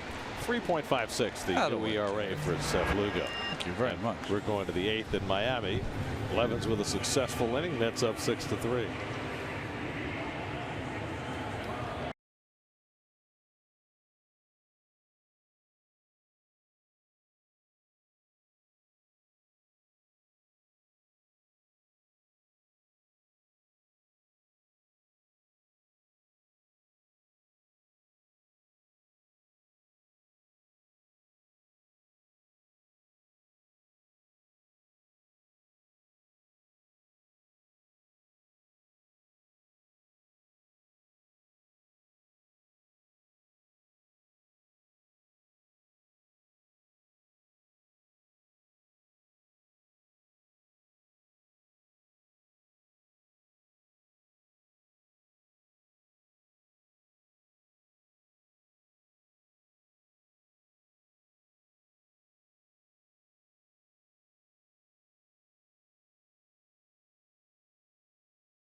will compete to see if they're more zen than Phil Jackson. Plus all the latest updates from the Knicks on Loudmouths, presented by Cheapo Air, tomorrow at 5:30 only on SNY. Action already underway in the Clevelander, the nightclub out in left field.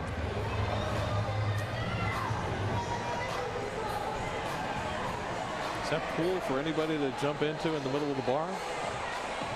I have a little bit of germ issues, Gary. I don't know if I jump in that pool.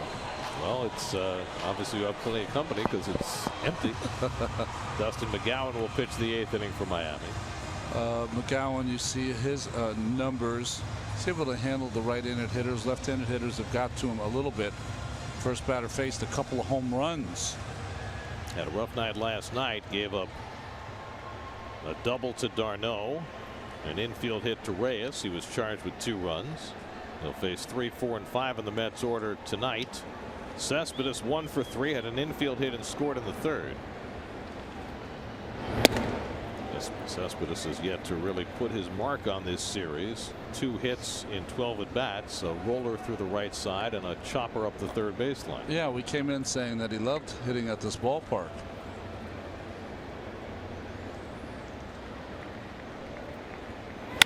And he hits a rocket to Riddle, who handles it like it's nothing. And he throws him out. That was a bullet off the bat of Cespedes for 1 hard out. Gotta be impressed with what you've seen from Riddle, with the glove especially. Yeah, he can play.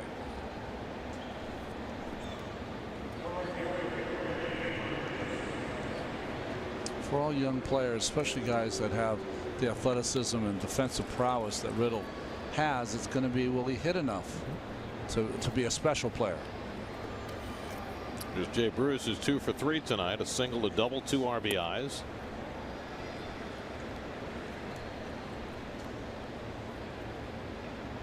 Watching him field that last ground ball, those soft hands, those were like Kevin Elster hands. Yes, they were.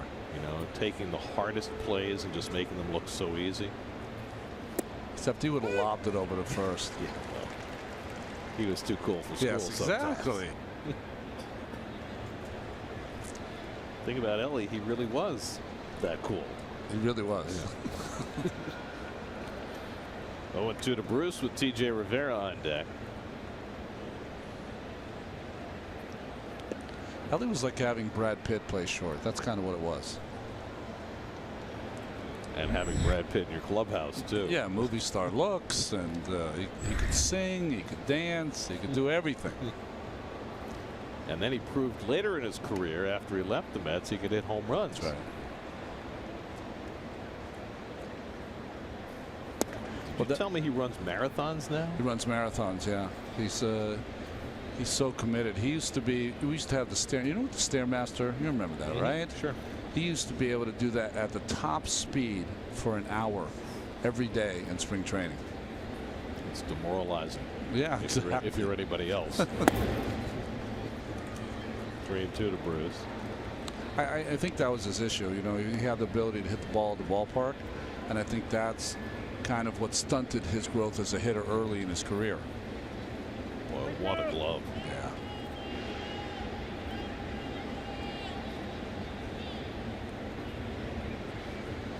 Three-2 coming, and it's inside and low, and Bruce is on base for the 3rd time tonight. It's the first walk given up by Marlins pitching tonight. SNY play ball, and the New York Jets are looking to help local football leagues in need with grants, equipment donations, clinics, and special Jets experiences. Does your league need assistance? Apply today at sny.tv/playball. There's TJ Rivera. Got the start tonight because Lucas Duda wasn't feeling well, and in a Garrick Pip kind of performance. TJ has gone 2 for 3, a single, a double, 2 RBIs. And he slashes that one through the hole for his 3rd hit of the night. So TJ, after pulling his first 2 hits, takes one the other way. So a 3-hit game for TJ, and 2 men on for the Mets in the 8th. He's just a very smart hitter also. We haven't talked about that. You know what you think as a hitter if you're Rivera? The pitcher knows that you're not a guy who has a lot of power. He just walked Jay Bruce, and he wants to get ahead of the next hitter. So he was ready for that first pitch fastball and hit it the other way. Very intelligent hitter. So now 2 aboard for Reyes, who's 0 for 2 in a sacrifice fly tonight after his 3-hit game last night. And Jose lines one toward the middle. Riddle right there, steps on second for the double play. He beat Bruce to the bag and caught it in stride for the unassisted double play that ends the inning. Riddle just showing off now. Caught it a step from the bag and was right there to beat Bruce back to the cushion. 6 unassisted on the double play, and the Mets are done in the top of the 8th. Good call by Marty Foster, the second base umpire, and Bruce knew he'd been had. Still 6-3 Mets in the 8th.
Brought to you by Nissan. Get to America's best sales event at Nissan. For Independence Day savings, shop ChooseNissan.com. By Optimum for the best offers on TV, internet, and phone. Visit Optimum.com. And by Geico, over 75 years of savings and service. Josh Edgin will get the call in the bottom of the 8th inning. Mets up 6-3, top of the batting order. D. Gordon leads off. And he bluffs the bunt and takes outside, ball 1. Edgin working for the 2nd straight night. Well, maybe one of the biggest innings Josh Edgin is going to throw here, apart from that out when he got the double play to Bryce Harper in Washington. Well, if he can get Gordon out, then he can face Stanton with the bases empty in a 3-run game. Yeah. But if Gordon gets on, then Stanton's at bat gets a little scarier. Now, you would think that Gordon had probably taken this pitch, so you want to group one here. No. The way Gordon, this is the way this series has gone for Gordon. He has not played a smart game at all. As ball 3. Ball was down. I mean, we saw him get caught stealing with Stanton at the plate with the team down by 4 runs. We saw him not run hard to first base on a ground ball. This is not the D. Gordon we're used to seeing. And the bunt is foul, 2-2.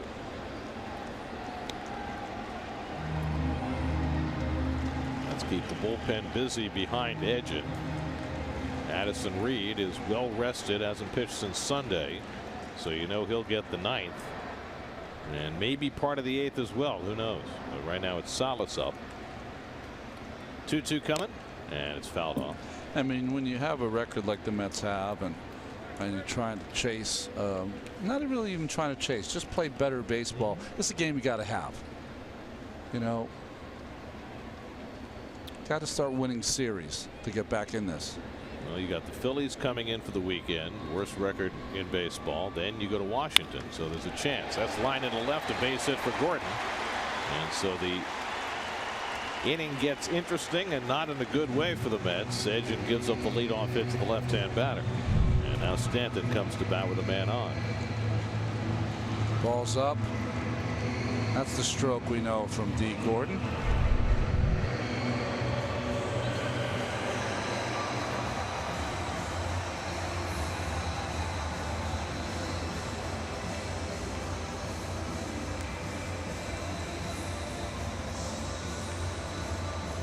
I mean, really, when you look at the lineup that the Marlins have, it's almost edging to get through to Bohr.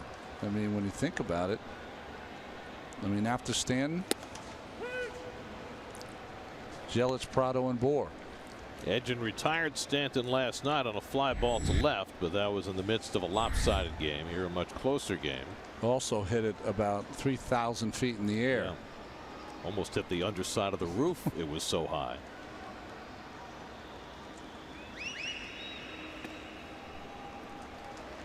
Ball and a strike to Stanton. Seth Lugo went 6, allowed 5 hits, 3 runs, 2 earned, a walk, 4 strikeouts. Jerry Blevins a scoreless 7th after a leadoff hit by Real Muto. And now Edgin trying to negotiate the 8th. Gordon has already attempted a stolen base with his team behind. That's a vicious hack by Stanton, and it's 1-2. Stanton homered in the 4th inning off Seth Lugo. Ball supposed to be down and away. Drifted right over the middle. And every ball he hits seems to be a no-doubter when he hits it. 229th career home run, 32 of them against the Mets.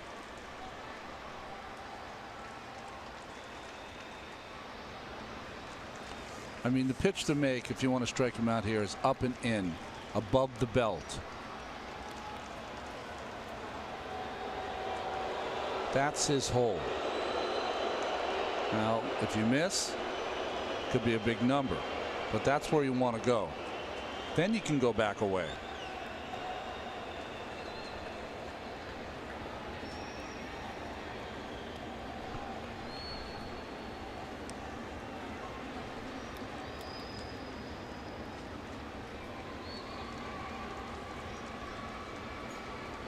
No sign because they talked about it. 1-2. Struck him out. Got him with a cutter. Edgin fans Stanton for the first out of the inning. Well, good, well played there by Edgin. Had the guts to go inside. Decided to go with the cutter instead, or slider. Well done. Well, there's a big first out for Edgin as he gets Stanton. Now he'll face Yelich, who's 2 for 3 tonight and has scored a run. Yelich had been struggling coming into this series, 5 hits and 11 at bats in the 3 games.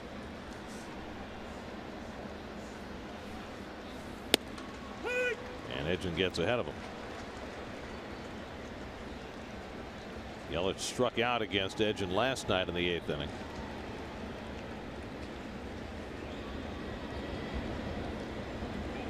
Gordon at first and 1 out, and Yelich takes the pitch high. 96 from Edgin. I don't think we've seen a lot of 96s from Josh. Well, it's a highly leveraged situation. You know, the adrenaline is pumping. When he first came up, we saw that before the Tommy John surgery. Bounces that one. It's 2-1.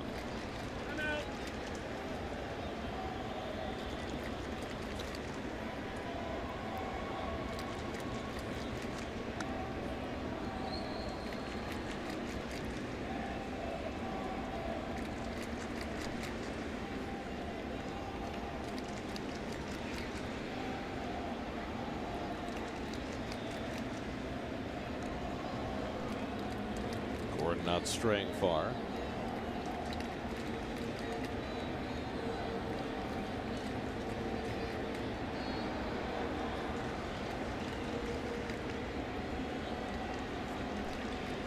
Two and 1 to Yelich, and he lays off, and now Edgin behind 3-1. You got the right-hand hitter Prado on deck. Salas ready in the bullpen, but behind Prado is Bohr. Such a great eye by Yelich. You see Granderson and Bruce, they are so coupled together, trying to take away that right center with the lefty-lefty matchup here with Edgin and Christian Yelich. Pull on the ground, might be two. Cabrera with the backhand flip. Reyes the toss in time for the double play. 4-6-3, side retired. Edgin gets the ground ball. Cabrera and Reyes turn two. And that gets Edgin through the bottom of the eighth. 6-3 Mets.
Since the Mets were back home, these will be some welcome sights as the Mets return home tomorrow night to open their weekend series with the Phillies. Don't blink because they're heading right back on the road after that. But tomorrow night's game will be right here on SNY, 6 o'clock.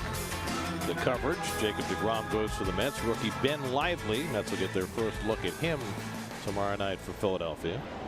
Vance Worley on to pitch the top of the ninth for Miami. Boy, he looked good last night. Struck out the side in his inning of work.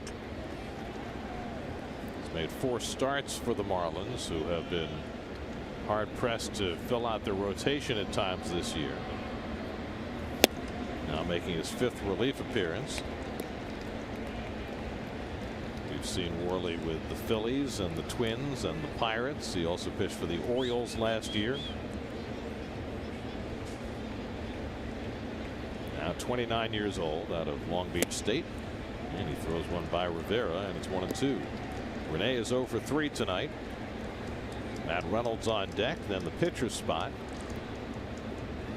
and Addison Reed beginning to loosen up in the Mets bullpen, getting ready for a possible save opportunity.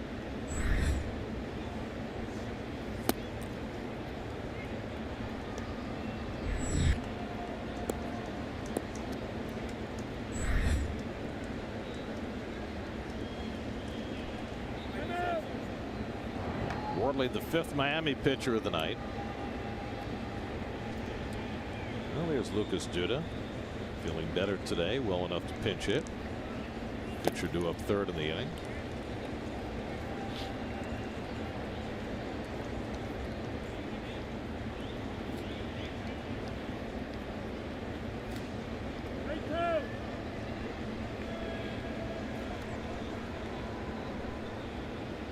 Now the 3-2 to Rene, and he flies one to shallow right. Coming on is Stanton, going out is Gordon, and Gordon makes the catch going away. 1 out.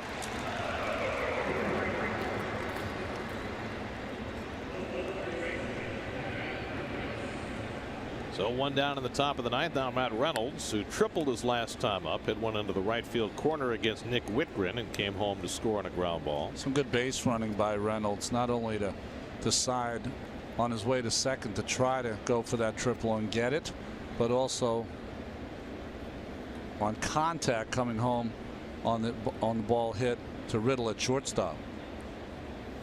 Reynolds making just his 4th start of the year. Getting the start at third base tonight. Wilmer Flores was feeling a little leg heavy. Wilmer pinch hit and flied out. Should be good to go tomorrow night. Let's see. Ben Lively, whom the Mets face tomorrow night. University of Central Florida, same school that produced Chase Bradford. That's right. But I don't think they played together. I think Lively's a lot younger. Jacob deGrom with a bat in his hand. Maybe that's why he stayed. You know. Needed his bat, so don't fly him ahead of the team for his start tomorrow night. However, it is Duda who's on deck to pinch hit.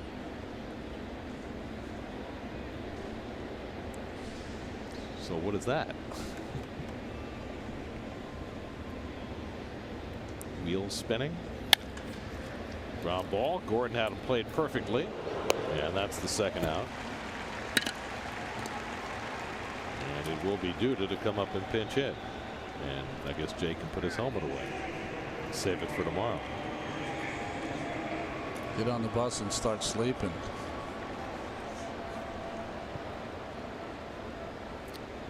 So Duda, who sat out last night with a lefty starting and was under the weather anyway, played the first game of the series, went 1 for 3, a double and a walk, after a very good series in San Francisco. Lucas has 5 extra base hits in his last 4 games, and he takes low and in for Morley, ball 1. Looking ahead to the bottom of the ninth, the Marlins will have 4, 5, and 6 in the order. Prado, Bohr, and Real Muto due up against Addison Reed.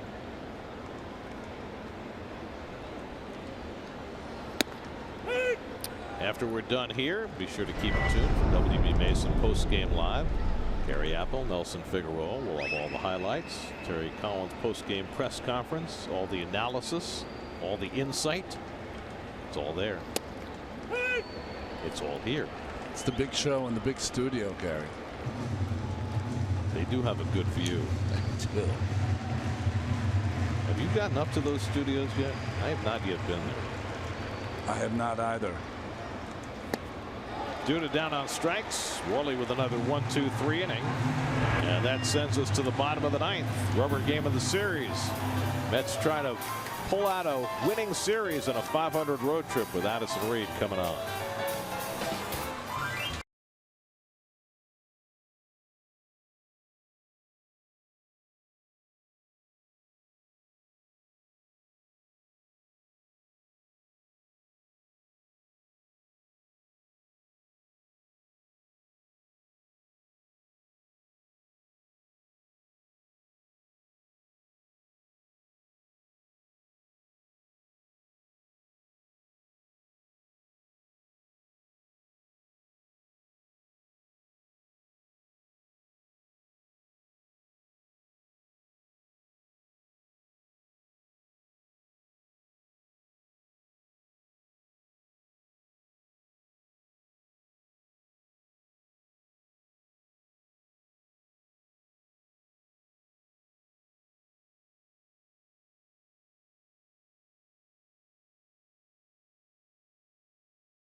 Players for the Marlins to play 1,000 games. I got Jeff Conine and maybe Mike Lowell. Okay, I had Juan Pierre. I was saying. Oh, of course, Louis. Except we misspelled his name. Well, you know, no O in Louis. We'll get it next time. Here's your StubHub Mets box score. I guess we dropped that one. No, O is for oh no when he dropped the pop-up. Exactly. Martin Prado leads off the last ninth against Addison Reed and takes a strike.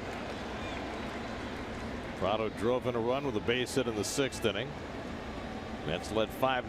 Marlins got a run in the 4th on Stanton's home run, 2 in the 6th against Seth Lugo. Bullpen has slammed the door so far. Prado, though, takes one to right field, and he's got his 2nd hit of the night. A leadoff hit in the bottom of the 9th.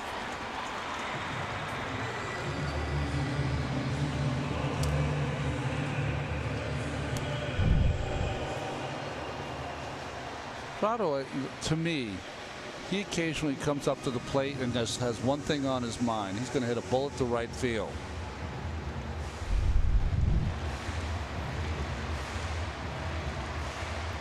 There's Reed's numbers. Pitching for the first time since Saturday in San Francisco, so 4 days off before taking the mound tonight. He worked Friday and Saturday in San Francisco, both times in non-save situations. And first batter face number will go up.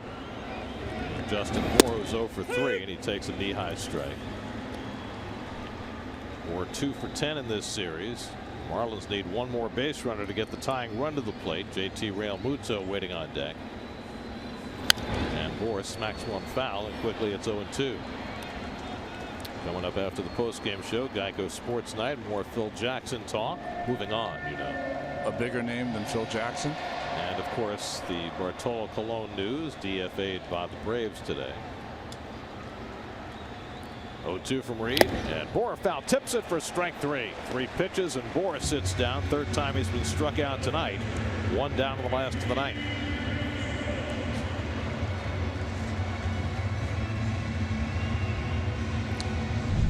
Well, he's a low ball hitter. We talked about that last night. So if you want to get him out late in the count, something let her high. So 1 out and 1 on. Now JT Realmuto, who's 2 for 3 today, twice a single to left field.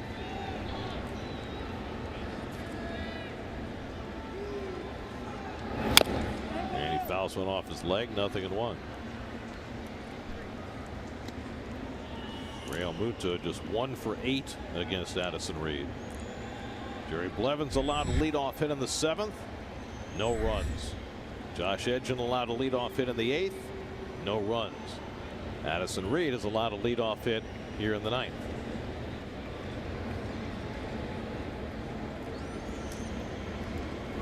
And Realmuto goes after the fastball, and now it's 0-2. Ball had a nice cut on it. Seen that from Reed occasionally. Addison not messing around. 8 pitches or 7 pitches, 7 strikes. Watch where this ball just ever so slightly moves away from Realmuto. And he swings and misses at the slider for strike 3, and they're at 2-man down. Back-to-back strikeouts for Reed after the leadoff hit from Prado, and now the Marlins are down to their final out. 2 good sliders on that at bat against Realmuto. Ichiro Suzuki will try and keep it going for the Marlins. Ichiro is 0 for 3 tonight. 3 for 9 in his career against Reed. And he slaps one to third. Reynolds with a one-hop grab, and he throws him out, and the ball game is over. Addison Reed gets the save. The Mets take 2 out of 3 in Miami. They've won 5 of their last 6. Seth Lugo wins his 6th straight road start to tie a Mets club record. And the Mets, somewhat miraculously after the way this trip began, go home with a 5-5 road trip. Well, nice job by the Mets not getting their dauber down after Los Angeles and making this, I think, a successful road trip. They won the game by scoring 5 runs in the first 3 innings off Jose Urena.